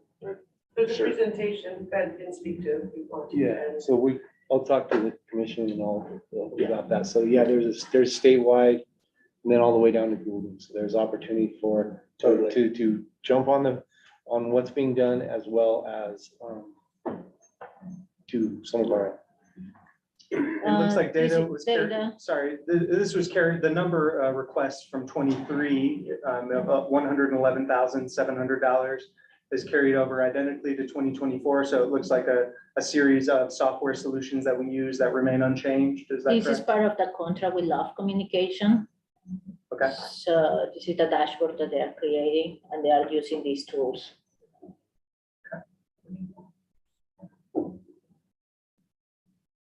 Let's see, let's just open up the worksheet for own media. That looks like it was reduced a little bit from 45,500 in 23 to 40,800 in 24. It looks like maybe there were some items that were zeroed out that maybe had previously been budgeted for. Any comments? This is just to support a little bit responsible recreation, so that's why we have educational video with Mark Finley. We decided that it's not valued yet for us to do podcast content or writing content. But yes, and then what we were talking about before about Crown Reef, so we put Crown Reef local videographers and local photographers in this item coming from Crown Reef. This is the $10,000 that Ben was We're under thinking contract before. with Crowd Roof right now. This is an increase. Additional, this is an additional contract. This is an increase, but it's not the full increase that they would charge someone else, because we will pilot with them. We will use our film commissioner to help recruit local talent. We have a specification that we want local photographers. It will speed the process and get us out of contracting for each video.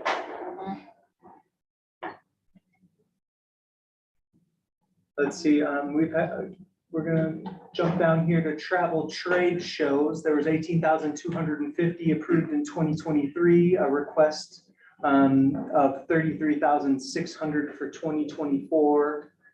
Looks like we've got a couple acronyms here. Yes, so the IPW is one of the biggest international trade shows.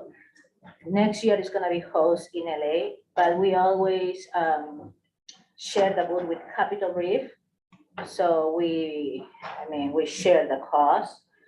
And also we apply for a grant, so to have a beautiful background with all the San Parco, we say the Forever Mighty. So that's why the cost is high, because it's not just the tent, the registration, hotel, the flight, but also is paying for the booth. Okay. Go West, we always share the appointment with the MOA Museum, so we reduce the cost. IITA, we put 0 because it's focused on the Chinese market, and I don't think it's value yet to bring the Chinese to MOA. Okay. And the ITV, this is one of the biggest international show in Berlin. That's why the cost is high. And I'm not sure about this yet because this is coming from the travel council. Most of the local businesses, they're gonna attend that. They're gonna have a huge booth, like a MOA booth, and they're inviting the Grand County to attend. And the cost is real high. I understand that. So you're But we saying like, never- is we the never- chamber kind of putting together? Yeah, the chamber, so Lacey's presence. attending, Lori's attending, Jenny's attending, Brian is attending, so a lot of people, the local businesses are attending this, and it's something important value. Okay, For is the that local international, businesses. sorry, is that International Trade Berlin, Berlin? That's what, Mhm. okay, great. Just wanted to get that out there for the record, thank you. And then International Sales Mission, how is that, how do we differentiate that? So would that Berlin trip go into this one, or is that? the sales mission this is an invitation coming from the Utah Office of Tourism. So all the counties, well, not all the counties, but most of the counties that are focused or related to tourism, we attend and participate on these sales missions. So we go as a Utah group, but I talk about my Grand County, my MOA. So we have appointments, we have presentations, and then we do a follow up with the agencies or the travels or the influencers or the bloggers or media. So, yeah, so Okay. every year we go to Canada, Switzerland. Next year, we don't gonna go to Switzerland, so that's zero. India, I don't think MOA is ready for the Indian market. France is good option. Mexico is a new market, potential market. That's a second, how you say, the Mexicans are the second people coming to Salt Lake Airport is the second biggest one. And England is calling the airlines next year. So this year, that's why it's so, I mean, compared to this year I attend Canada, and in November, I'm gonna attend Switzerland. So that's, next year is more countries. Okay, And before, I'm sorry. It varies. So one year is $10,000, the other year could be more countries, next year is just 2 countries. So they try to balance the budget. Mhm. so Dave, before you close the window, and you can't, maybe someone already said this, but for all of you economic development folks, the quantity should be one and the unit price should be the actual number. So that's the way the rest of the county does it. I didn't know. We are doing this 45,000 times. 4,500 You are a $1 trips. $4,500, $1 yoga Well, thanks balls. for no. Volume, volume. Okay, let's see, it was all zoomed in. Let's see, we've got merchandise and printed materials. It looks like printed materials was 20,000 was approved in 23, and that is proposed to be doubled to 40,000 in 2020 or 2024. Do you want to We go can into talk to that? that. So that's two phases. One is looking at our current inventory and when the next runs will be made. And then we're hoping that we have an increase of distribution because we're going to do things like try to get this onto the train that comes to Moab for every passenger to be reading while they're coming over here, planning their trip. So we think there's going to be a much higher distribution. Also, there's a lot of the local tourist information centers run out of our catalogs. For another city, like St. George, Yeah. request. So I think there's an Solid opportunity to request. plan ahead and actually get them a larger quantity in the front end of the year and actually have more distribution. And one other thing, we increased the cost because we're looking into getting it on recycled material. And so I would ask, I understand we're getting, we're getting close to the end, we're sort of really progressing in this process. So it might be a lot to sort of hammer down and, for this Detailed cycle. one. But I think in the future, moving forward, the more this can be really detailed out and itemized, we're looking to increase inventory of such and such pamphlet to be shared at other offices. Well, trying to have an idea of what those all look like. You get Noted, my, noted. thank you. I'll know next year what those things are. I don't. Yeah. Visitor education. Where does that fit in? It seems, So, like that's a pretty relatively new request of $20,000. Yes, so That we is didn't zero. find the correct label for magazine. So this is a request from Robert, so we always do advertising on Salt Lake, on outdoor magazine, the Jeeps magazine. And this is also partnered with Responsible Recreation when they want to put an ad, or when we done, like, for example, the clips, we put all the information, so this is like. We have to have an account that's protection of that. So magazine advertising is Mhm, what this is, Mhm. what this is being proposed. yes, You don't know where that was being captured before, Melissa? it was in professional Okay, service. okay. Okay, so But Robert was paying with his credit card in professional service, but I think it would be better if we have an invoice. Okay.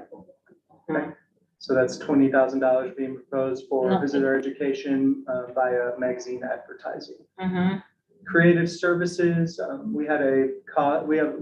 there's a reduction in the request from 96,000 approved this year. That's only been 13,000 only has been spent this year, and a request of 50,000 for 2024. It looks like there's a note stating that this reduction in cost is due to in-house support. Do mhm. you want to go into any further into that? I mean, we have the best in the house. Robert is the best one for creativity, so. Okay. We don't need to invest. Is there anything in particular that we know that's sort of being dropped from this approved budget that's notable? We may be reducing what we ask Love Communication to do on the creative side. Got it. Thank you. Mhm. And then strategic planning, we had 50,000 approved for something specific in 2023 that it looks like we didn't end up pursuing. But there was 25,000 included. Is there a specific approach or plan for that? I would say that this kind of goes into that same community engagement idea as far as, Was this where we said if we go with Better Destination on that other one, or we do it through, we can just zero this out right now? and I don't want to hamstring, my No, no, intention no, isn't to I- hamstring you. No, We did have the other, we had the Better Destinations add-on captured somewhere. Right. And I It think this was, is the that Better other one. Destinations add-on was already held back in the budget. Well, that's right. This is where so what we either need to do is get it done before the end of the year, or come back to you and ask, to Commissioner Walker's point, come ask for it if you need it. So I would suggest we just put a zero there.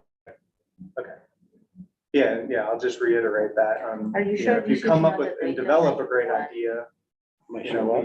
Are you sure this is not the data that you want to be internal, so we know that strategy we are doing good? But we have that Okay, coming from what we're already doing, okay.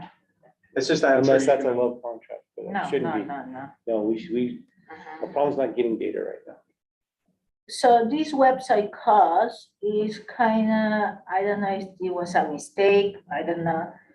We put website cost because the former boss wants to rebind all the Discover MOA. But then I saw that 50,000 that we spent this year is not for website, it's for a flood grant. So why we put 50,000 for a flood grant from, So 17,500, you mean, was Mhm. spent this year on something not related to website not costs? related to website cost? Okay.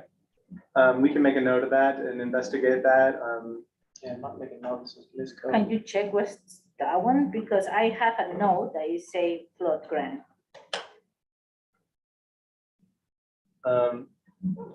So, but you're not otherwise expecting? No, or- we don't have that cost. All right, it looks like we got to the end of that very sizable budget. Thanks for your efforts and willingness to get down into it. I know it's a lot. But it's definitely important that we do as much as we can to explain these lines and especially these large expenditures. We have one more category in the expense for Fund 16, and that's non-TRT expenses. And these are largely associated with some of the revenue lines that we looked at, especially contributions, this rural county grants, rural communities opportunity grants, and co-op marketing And so we want to show in addition to that revenue side, we show that expenditure side in these categories. So question for you, Gabe, on the co-op marketing grant where the 212.5 represents the expense to the county, but the total grant is twice that, so it's half and half. The state gives us half, we put in half.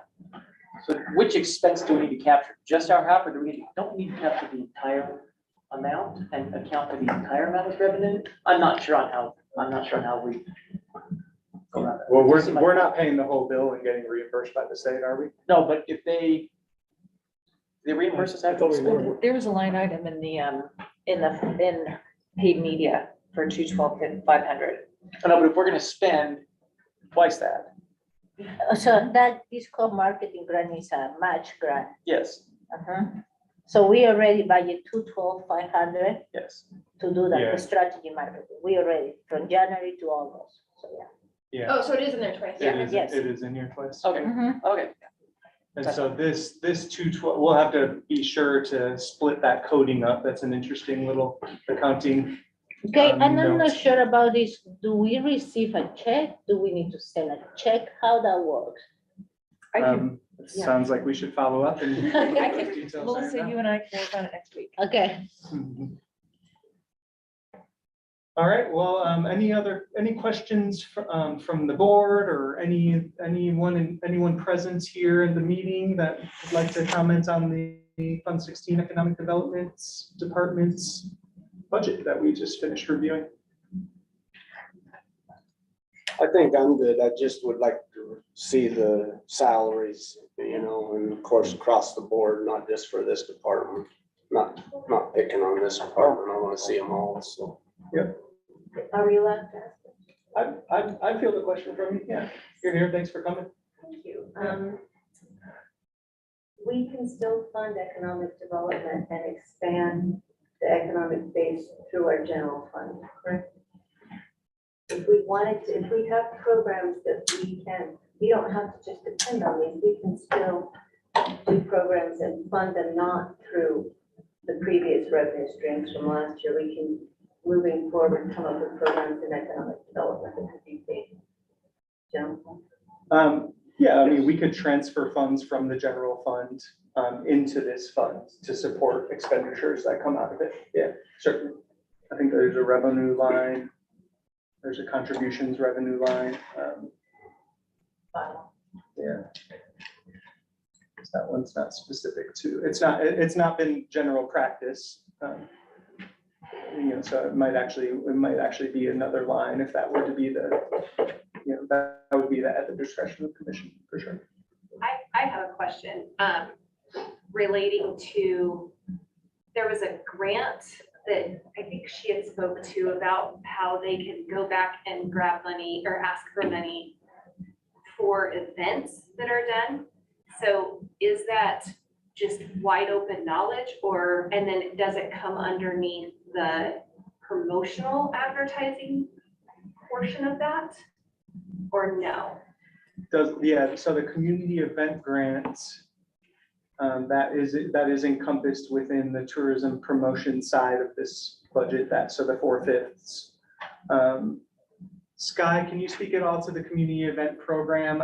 Yeah, I'm coming in sort of the tail end, so I haven't been through like the development and running of it. I'm sort of helping to close out where we are with the current year's community event grant, but really it was put out to the community to some degree. I'm not quite sure how much advertising it got, but it was open to the community to apply for if they were hosting a event in town focused, as we mentioned earlier, towards locals trying to host events.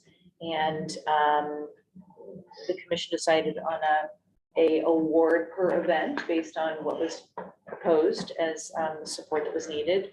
And there was like a 90% pay out when permits and all the line items are put together to actually host event were completed.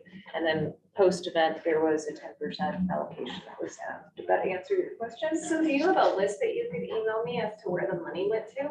You mean which groups were Yeah, who allocated? got the money? Yeah, I believe it should be public, and yeah, we can look at that. You're welcome. And just, to be- I mean, I wasn't very involved in, planning that, but I think when they're called community events and these community organized, I think the attendees are expected to be a, mix of tourists and community, and that's why it's, That's why And it's this part- promotional. right. So if it does, if it was an event that was, where we expected only locals to attend, I don't think that would be appropriate for that.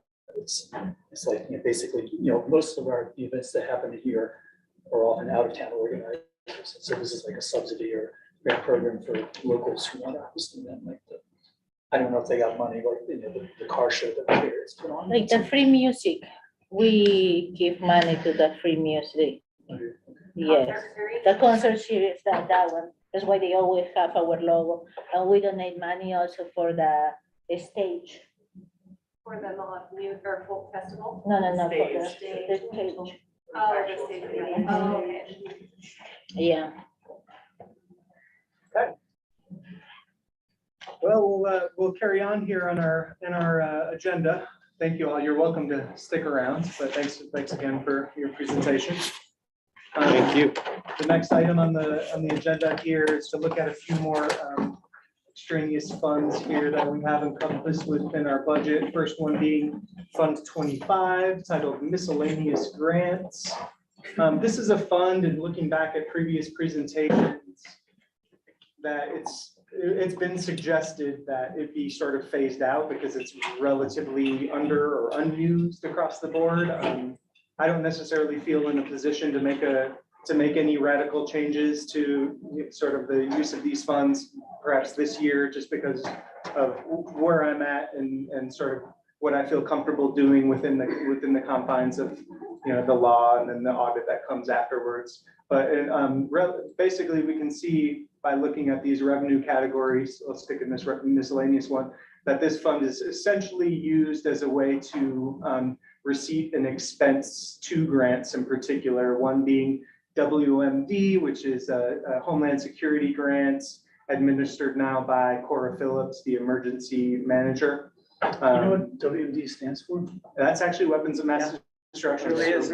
But I think they call it the SHSP grant now, which is something Homeland Security something. Yeah, when it started in 2021, it was a WMD, but they changed the name. And then there's the biological weed control grant that we also use this fund for. I do think that to be able to best see the impacts of the departments that use these grants, their impacts on the general fund, I do think it's a good idea to transition these into the general fund, just so that it doesn't look so disjointed like that, and you can see the bigger picture. So I agree with the idea of sort of discontinuing this. But I just can't, I just don't want to make any promises right now about making that change and doing something wrong is what I'm worried about. Yeah, because I would imagine many of these accounts have existed for years, like the Lions Park Interpretive Grant was probably something we got 15 years ago. Right, and it's funny you mentioned that, because in this other side of the revenue, there's these little fund balances that carry on. Yeah. And I know that there's this GIS grant mapping, that would be something that, the surveyor in display could speak to potentially, but there is money that we carry over from year to year, and I will budget to carry this fund balance line over, just so it can be prepared to be spent if the surveyor, if there are mapping activities. I know that the surveyor is working on something. I'm not sure if it would be a use of these funds or whatnot. There's $1,000 sitting in this North Lions Park restoration. Potentially there's that UDWR boat ramp project that's currently underway. Potentially these funds, potentially maybe we could close the book on the use of, on these funds and carrying over in this fund balance by just using them on a project like that, potentially. GPS grants, and then there's a little fund balance here that carries over from the biological weed control grant as well. But yeah, it's mainly these two. And so we've already seen the department presentations that are associated with the WMD grant. And I asked Cora, this wasn't presented at the sheriff's office budget, because the numbers that were included here encompassed a larger grant cycle period, because I think it's a 3-year cycle. And I did ask Cora to follow up and speak specifically to what we would budget as an expense from these grant funds in 2024. And she went ahead and gave that, gave those numbers along with specific detail about those, the use of those funds in regarding the WMD grant. So there's professional services, miscellaneous supplies, capital equipment, and it looks like there's the fencing out at the airport is a permissible use of these funds. That's kind of neat. But it's totaling $299,223. And that's the exact amount that's shown on this revenue side here. So it just balances out because it's its own fund and we need to show that balancing out. And then there's also the biological weed control grants. As we can see, and that's increased historically just recently because of the addition of a grant funded position, as we had discussed during the presentation of the weed control budgets. Any questions regarding this fund? It's here, so I just wanted to make sure to touch on it. We have got Fund 27, which is designated funds. This is a clearinghouse for funds that it's important that we track them from year to year and carry over as though they are kind of a bank account. It's not sort of typical to how we classify or how we budget an account in government. But in this case, we do use these for specifically for really restricted funds or for things like SAR donations where we want the donations that SAR receives. They want to build those donations up that they receive from responding to calls so that they can make expenditures as they build up as they need. Typically, maybe what they receive in 1 year isn't enough to make the type of expenditure they'd like to make in equipment or so on and so forth. And so SAR donations is a big one in designated funds. Senior Center project funds, this is where the Grand Center receipts funds that are received for senior lunches. And this has just started more recently because I believe that we were putting senior lunch money into the Grand Center fund, and in a way that the Association of Local Governments corrected the Grand Center administration, and these are restricted funds. So when we're receiving funding from the AOG, any money that's received for lunches has very specific permissible uses. And so this is a case where we use the designated fund to make sure that those monies get set aside and don't get used for things that they shouldn't be. There's also the classic assessor's office poster. There's a poster out in the lobby with a sign on it that says, "You can buy me." And the assessor's office manages to sell some of those from year to year. And there is actually a little fund balance that builds up there. And we've had a lot of conversation in the past about, potentially using that for employee appreciation type activity or something. So Renee, I want to remind you that there's poster money. Cool. Yeah. And then this miscellaneous designated is where we carry over the fund balance for any of these that have one. It looks like we also receive allocations from the Rec District and Moab City for fireworks, that we consider them fireworks donations, and we want to make sure that those monies that come in are used specifically for fireworks. So that's why we have a line in the designated fund for fireworks. There's also another type of funding that has very specific and restricted uses are funds seized or cash seized by the sheriffs, especially in their major crimes drug task force activities and busts that they have along the highway. Oftentimes there's a lot of cash associated with that.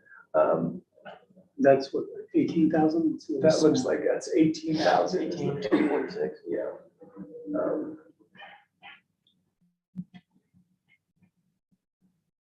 And then let's see. Expenditures, let's see, can we get this to open all at once, so these all their own thing? They're all their own things. Yeah. Oops. Yeah. And so we budget for these, oh yeah, this one I should probably touch on.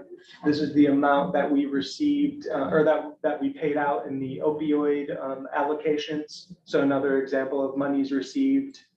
Did I not touch on that up here? There's this opioid settlement, new revenue, and I budgeted it to bring 42,760 because that's the amount that Utah Association of Counties is assisting us and administering those funds. That's the estimated payment amount that we would expect to receive in 2024, and then allocate per the agreements that the commission with local organizations that address opioid. That money's never been paid to those It organizations. has, thankfully, it has. yeah, thankfully, everything's received to date. We have allocated. Good. It took longer than it needed to, but we got it done, and it'll be quick now from here on out, now that we got all the appropriate paperwork taken care of. SAR donations, so if they're expecting to utilize any of their donation funds, this is where they would let me know where and how they would like to do that.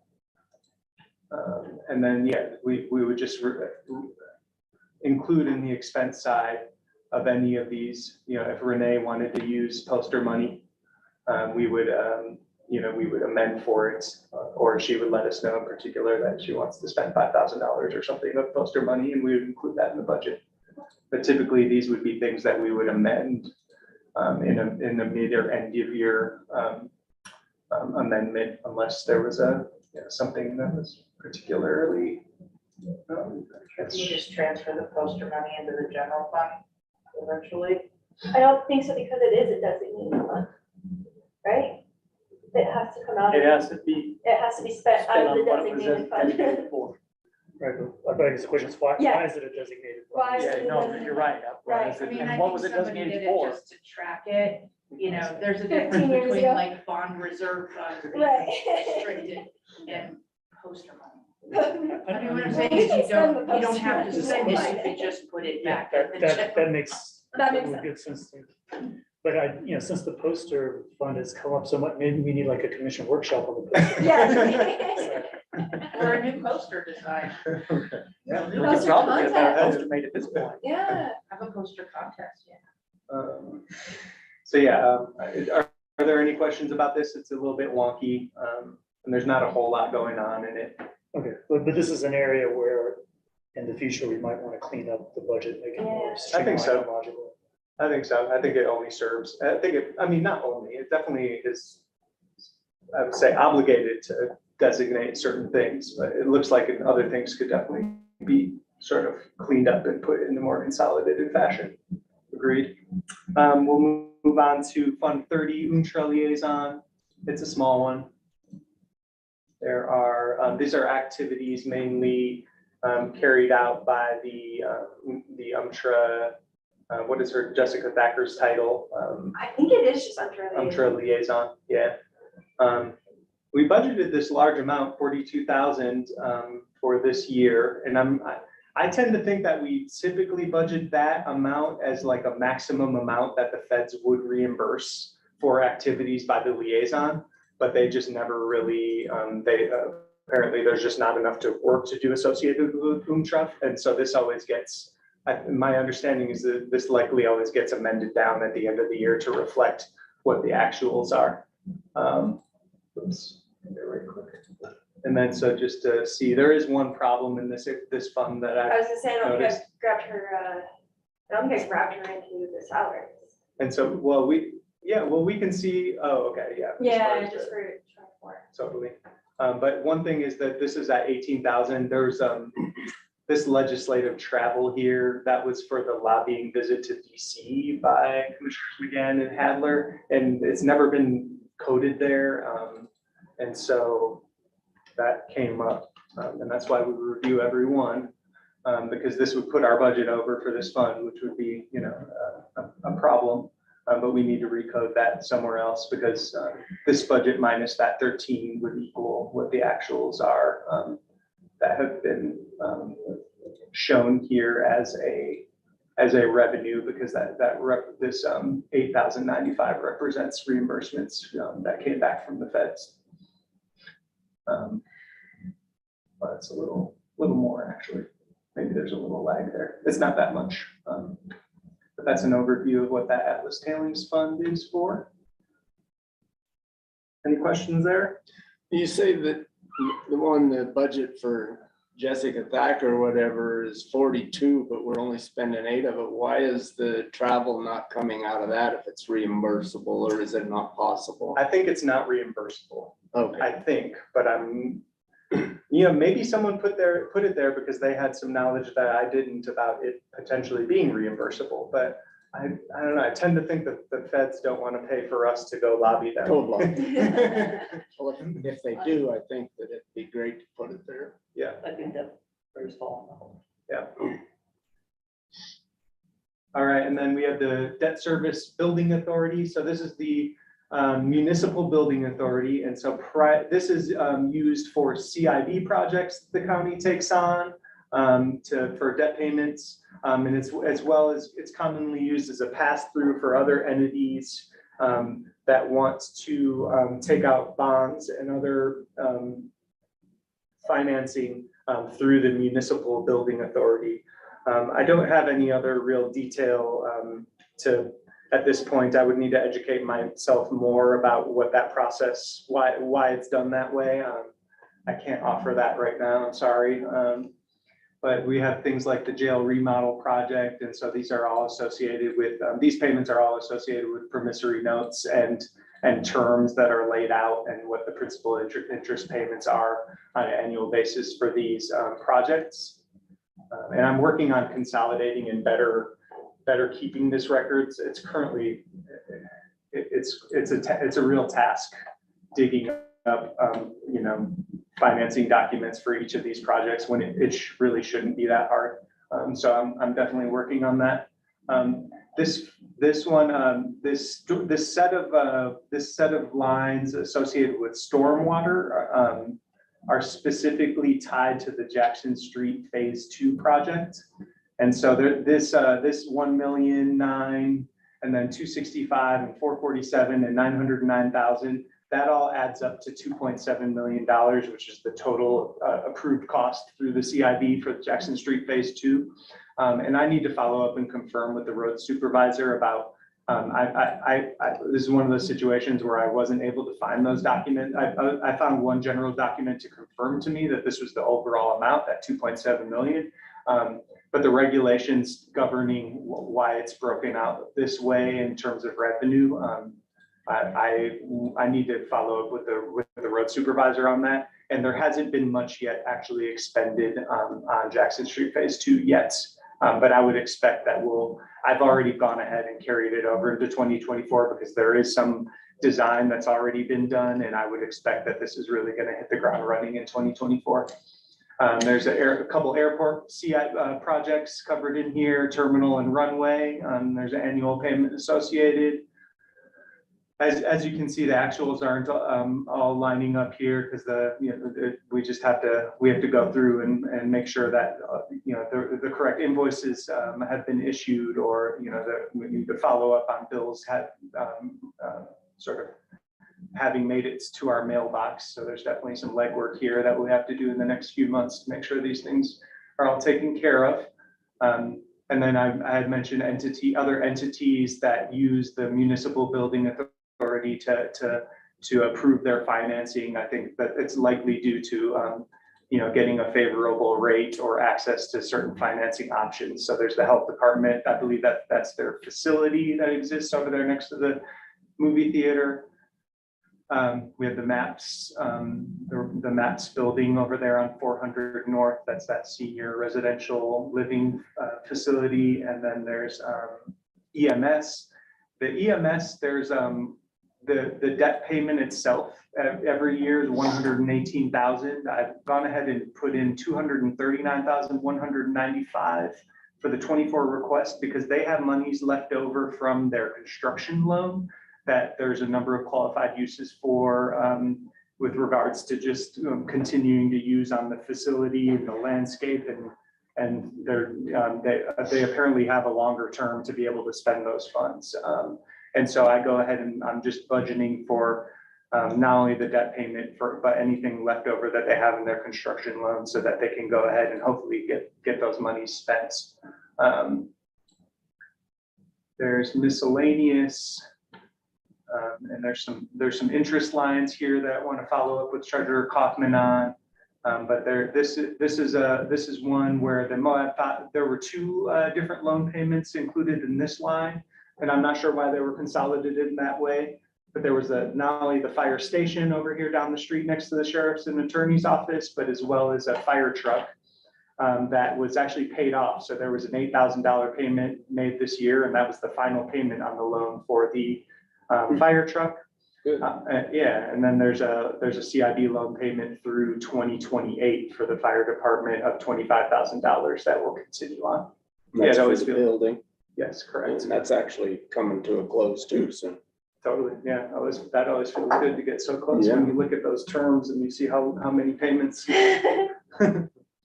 And then that's nothing really going on in there. And so there are a couple of things.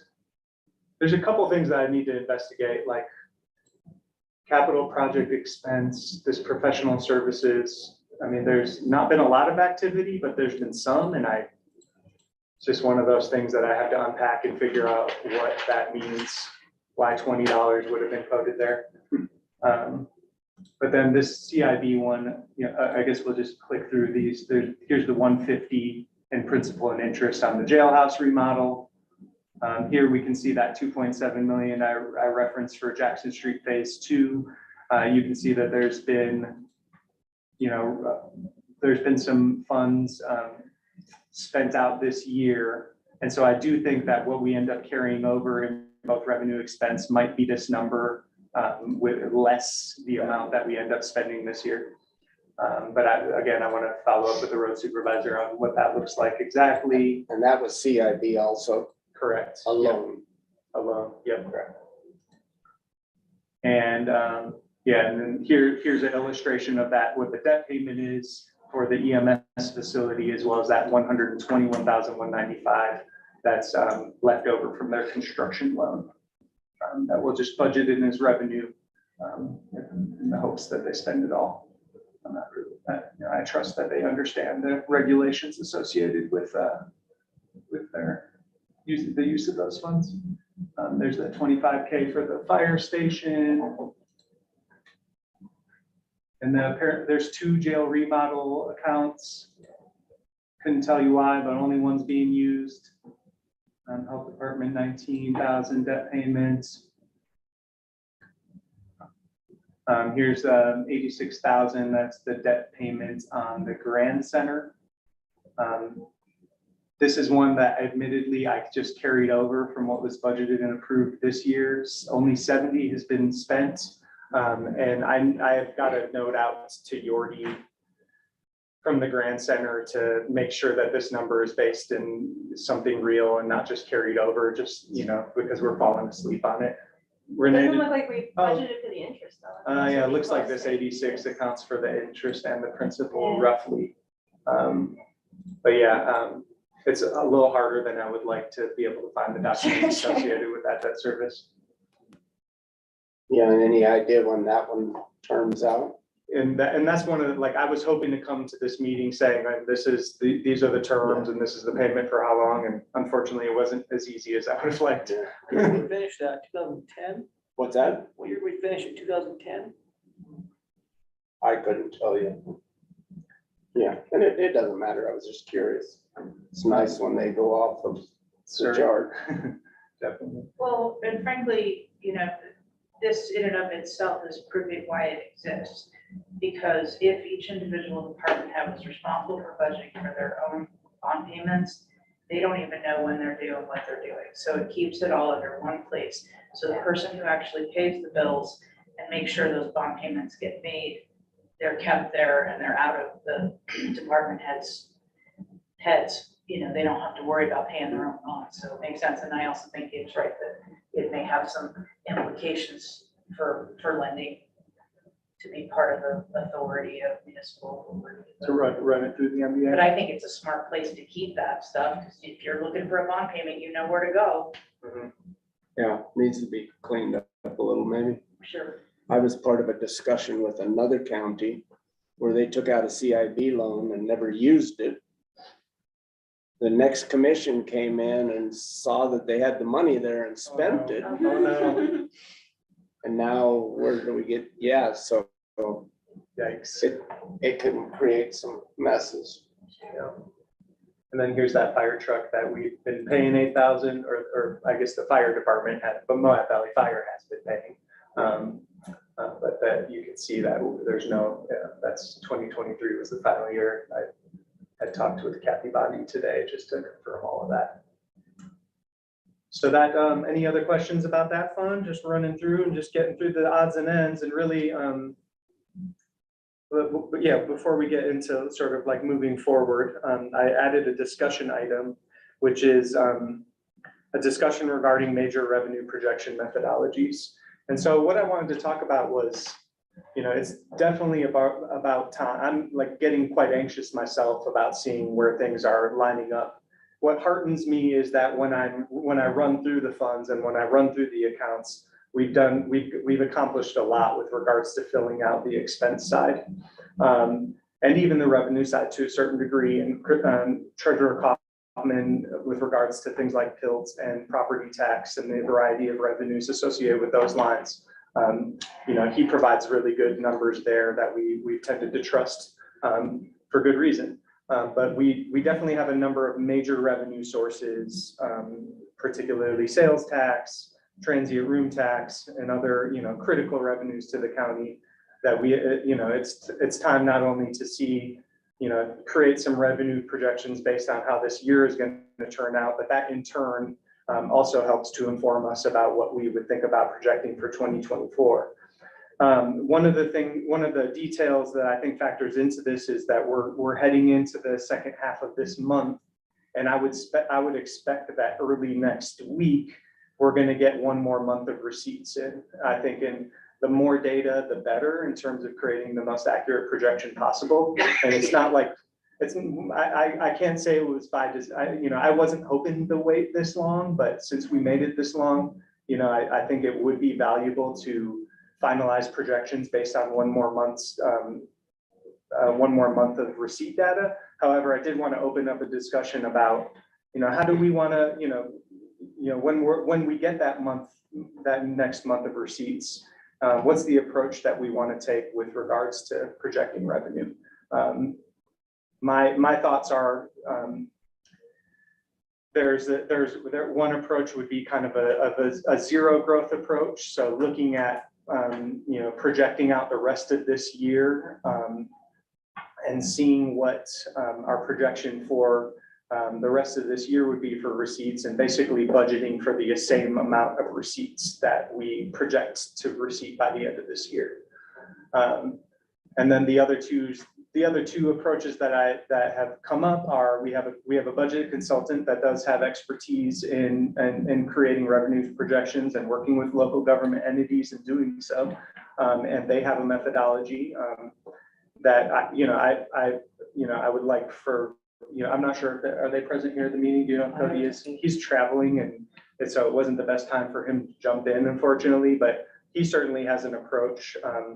Though I think that for someone from that not from Grand County, I think that, while I think it would be valuable for an independent approach, it could be said that maybe his understanding of the dynamics of our local economy has some limitations, and we could take that into account. Our revenue, you have some kind of pie chart of our revenue sources. I mean, a lot of them are very predictable.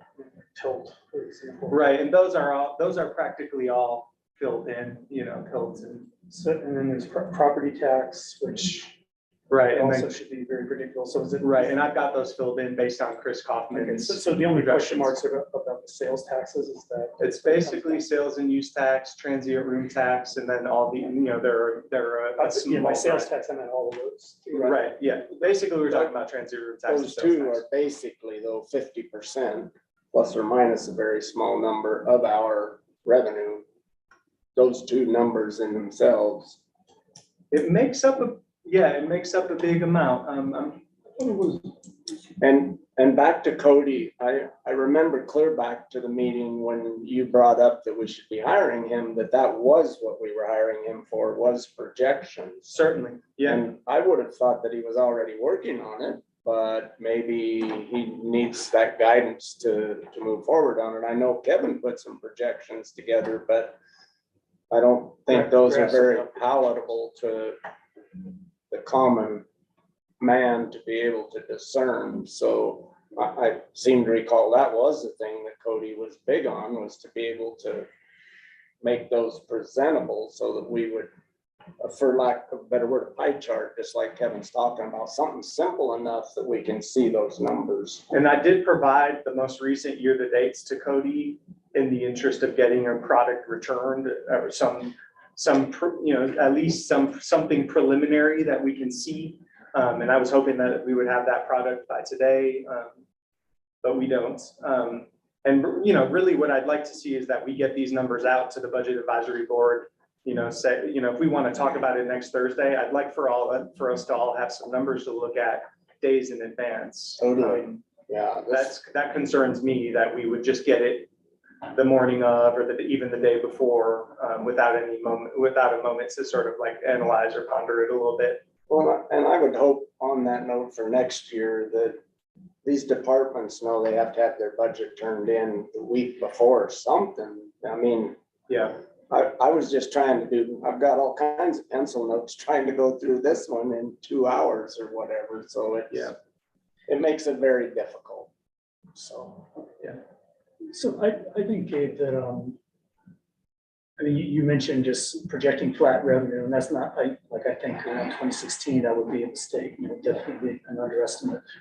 But around now, I think that's a pretty good guess. That's what Chris has tended to do the last couple of years.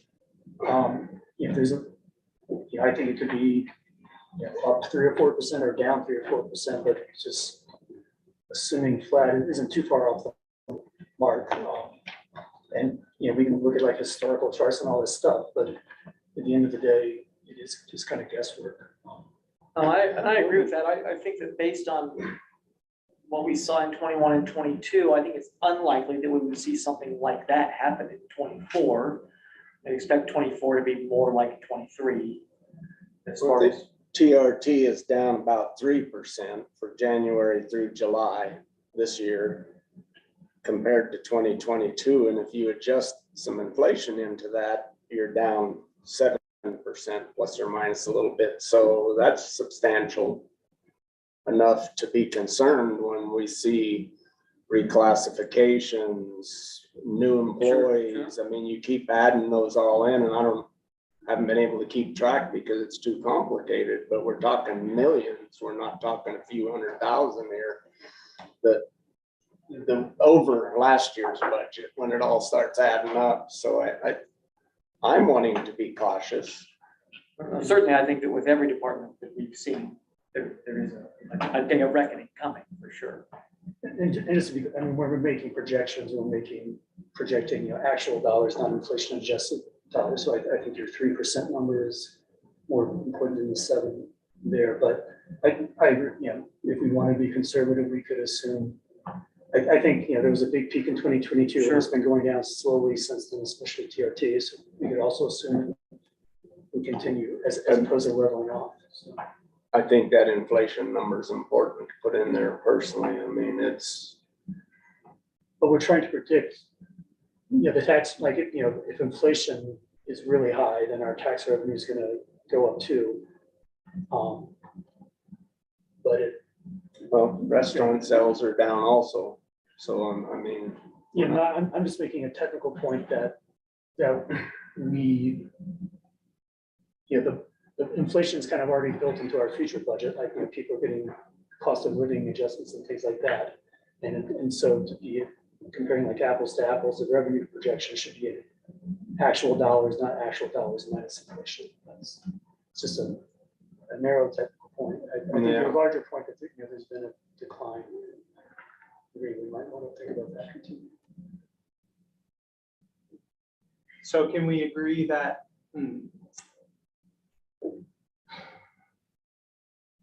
So I guess my suggestion at this point would be to come, I think a flat growth projection, today, that's something that we can come up with, pretty soon and have an idea of, to be able to fill in some of the gaps and start to see some of the bigger picture.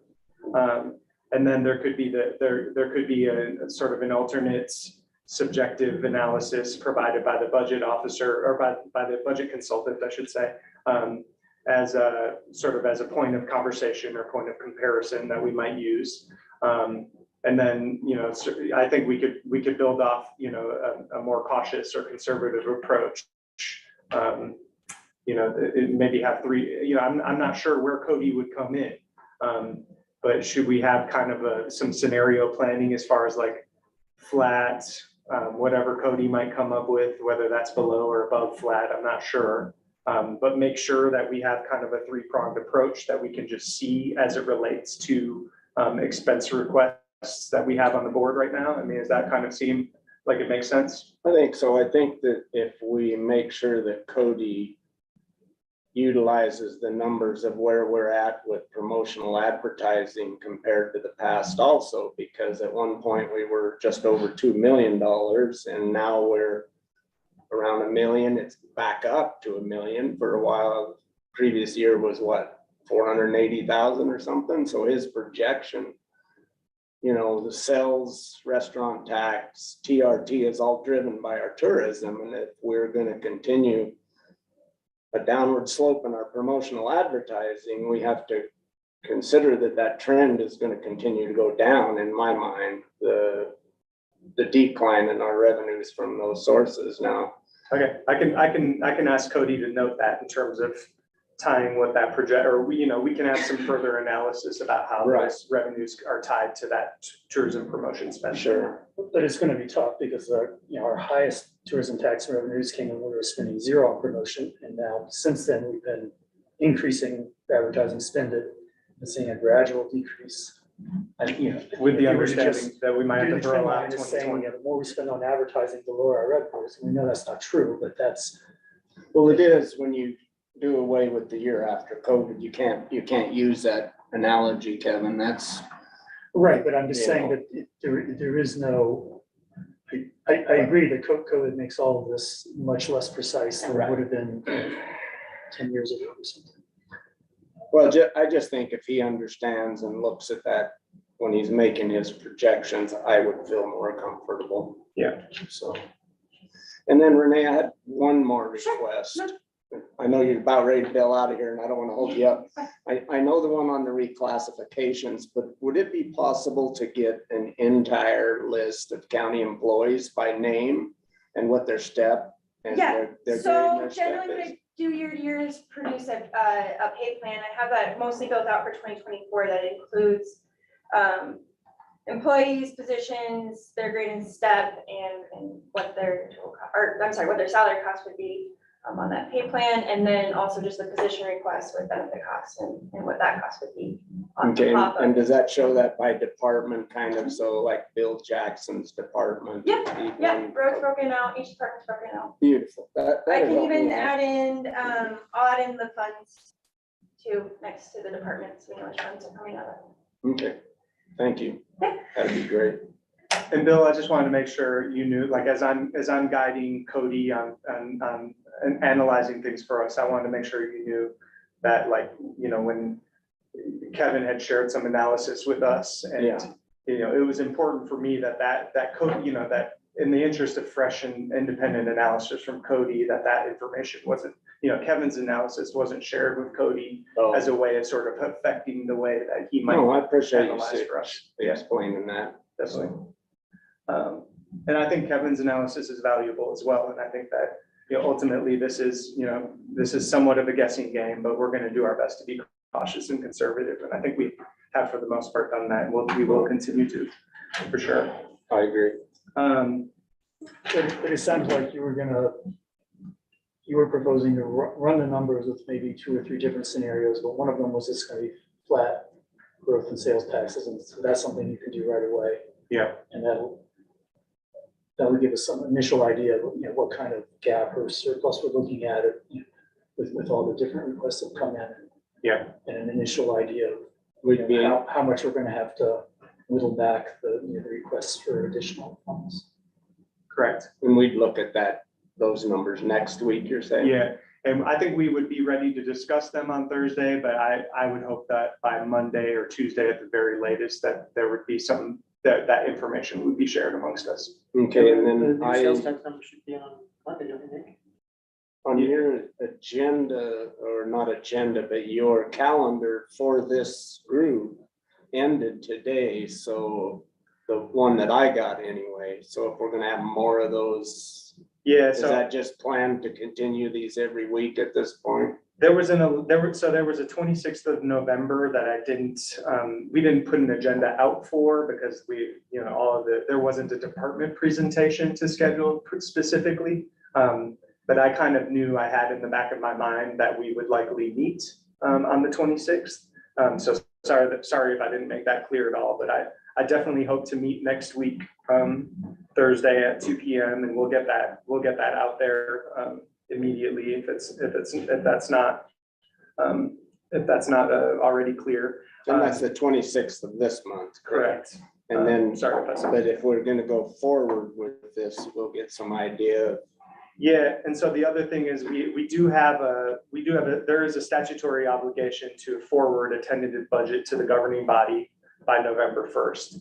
And Okay. so because I would prefer that a tentative budget be reviewed Thank you, Renee. and before we go ahead and forward and approve. I would rather not look at revenue projections and things that Renee want to present us and then turn around in the same meeting on a tentative budget. I would like us to all kind of let that marinate a little bit. Yeah. Before we go ahead and forward something. Sure. And so I was thinking of the 1st of November, which is the last day technically that we would forward that, or file that with the governing body. And that's a Wednesday. And I reached out to Shaylee because I really value her participation, and she has some appointments that day, but would be available around lunchtime, she said. So that was actually one topic I was gonna sort of bring up here if there was some availability.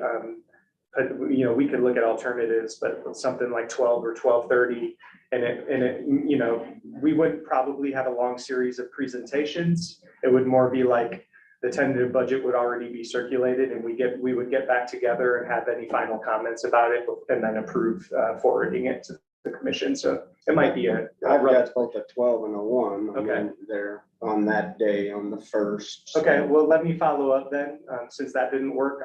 I think we can probably find something else on that day. Yeah, But yeah, I'm glad that I wasn't, I want to accommodate your schedule in ways that I wasn't able to in the past and sort of scheduling this board. So I want to do right on that account. well, and I don't want to make it totally undoable, so, this is pretty important, what we're in the middle of here. I was just gonna say some for Bill's knowledge that when the tentative budget gets turned in to the county commission, they don't approve that budget until, they don't finalize that budget until December. Right, So those 6 weeks or so in between November 1st and when the budget actually gets approved, it can change 400 times. oh, what am I, yeah, Yeah, that's So when we I'm get, just saying, like, it's and that's not, where the just because you guys projections. have to give it, doesn't mean that if it's not absolutely perfect, but Yeah, and I didn't expect that it would be. yeah, all those policy talking points, those are going to start to come out in November. And this will be a good jumping off point for discussing that budget. And so just real quick, I wanted to say for next week's meeting, major revenue projections, new position requests and reclassifications, Renee can also tell us what the effect the COLA would have on the budget. I want to get a list of capital expenditures together to present on a consolidated basis. And then there might be some other odds and ends that I just want to make sure that we cover for next week, so that by the time that a tentative budget is put together, we don't have any more information to have to add necessarily. So I just wanted to state that out loud. Is there a threshold as far as capital expenditures? Is there a threshold that you all were interested in as far as a list? Like something like 50,000 or something like 25,000 in terms of from department to department, what kind of number we want to have a separate list for this board and the commission to consider? Do you have any idea how many would be if the threshold were I don't. 50,000? Because 50,000 sounds like a good number unless that's, produces 300 items to look at and then. No, I think that would probably yield I guess after today it's a little different, but it would probably yield a dozen or, 10 to 20 is my guess. I'm not sure. Well, maybe that's also something we could discuss in the next, if you think this is a good idea, just a tentative list of the issues that need to be forwarded to commission to decide. Like, we saw today that, there's a proposal for big increases in both responsible recreation and the film commission budget. And, so that's, kind of a policy decision. I think, these new positions are ones that but if there are others that have come up, this, reviewing that tentative list so if people can think of things, additional items I'd like to see on there. Yeah, I would say that the 50 number is good also. There's probably some times that we'd ought to be looking at it a little lower with some of those requests, but if we can one up them or whatever. Yeah. If they're. Yeah, I would tend to think about like even 25, but yeah, you make a good point. I'm not sure how big that list would get, how unwieldy it would be. Well, I would say that if it isn't that unwieldy, I would like to see it down below also. We're talking huge. Changes. So how big a list do we think is unwieldy? 100 items, 50 items? I think anything I over think 50 we're gonna have to get through it no matter what the size is. So honestly, I'd feel more comfortable at the 25 range because that's still a lot of money. Mhm. And I know that Ben's defense today, he's new in that position and he's like putting money over here because he might need it or whatever, and I understand, but. Yeah. So again, you produce a list and then you just sorted it by dollar value, high to low, and we just go as far down the list as we want. Right, go through and check them all. There you go. Yep, sounds about right. And that would include even, one thing that I've been challenged by in approaching is there's definitely a few departments that, want a few new lease vehicles, and there's a big cost associated with that. Yeah. And it almost seems like that should be treated as a package deal, as a capital, as a capital expense. Because when one department's asking for, 39 grand for 3 new leased vehicles, boy, that's a big cost. That's a lot of money. I'm sorry to keep putting things on your plate, and I definitely understand if you can't do all of this, but just as a summary sheet of, for each department, what kind of budget increase they're asking for. Mhm. I don't know if anyone's asking for a budget decrease, but Mhm. just so if we can see if certain ones are growing much larger than others, that to me, that's a reason for additional scrutiny. I know there might be a reason, but in some cases, it might be that there's some padding in the budget or something like that. Yeah, that context is pretty. I think that's a valid point. If you see every county department is asking for a 2 to 6% increase and one's asking for a 50% increase, that's no game. Yeah. I don't think I was here when your department presented, but I was curious if you had asked, because I know you and I talked at one time about the need for new software. Yeah. And so I don't know if you included that or not, but looking at this software, I'm no rocket scientist and I would never admit to it, but this is, and just the fact that our financials, we basically spend money twice, right? So we're not really a $70 or $80 million budget here. We just have $40 million that gets transferred to departments and then gets spent again. So it shows that we're really a double-sized budget than what we theoretically are. So just this software, I can see some room for, if you can. I know you mentioned it. I've engaged with the IT, with Matt Siniceros about this topic because he is understandably concerned about our software stack or whatever he says. Load.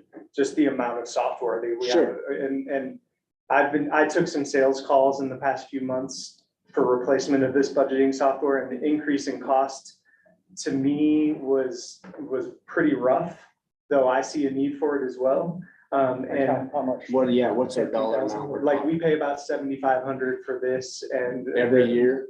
yeah, and it would be 35,000 with an upgrade, which, boy, it seems like. Yearly 35,000, really? Yeah, and so an increase like that it could be very much worth it, but I'm trying to work with Matt in establishing a committee early next year to potentially look at a software solution that would swallow up a lot of the disparate Totally. things that we have across the county. And it could represent an overall increase for everything, but at least we're doing it in a smart, consolidated way. Right.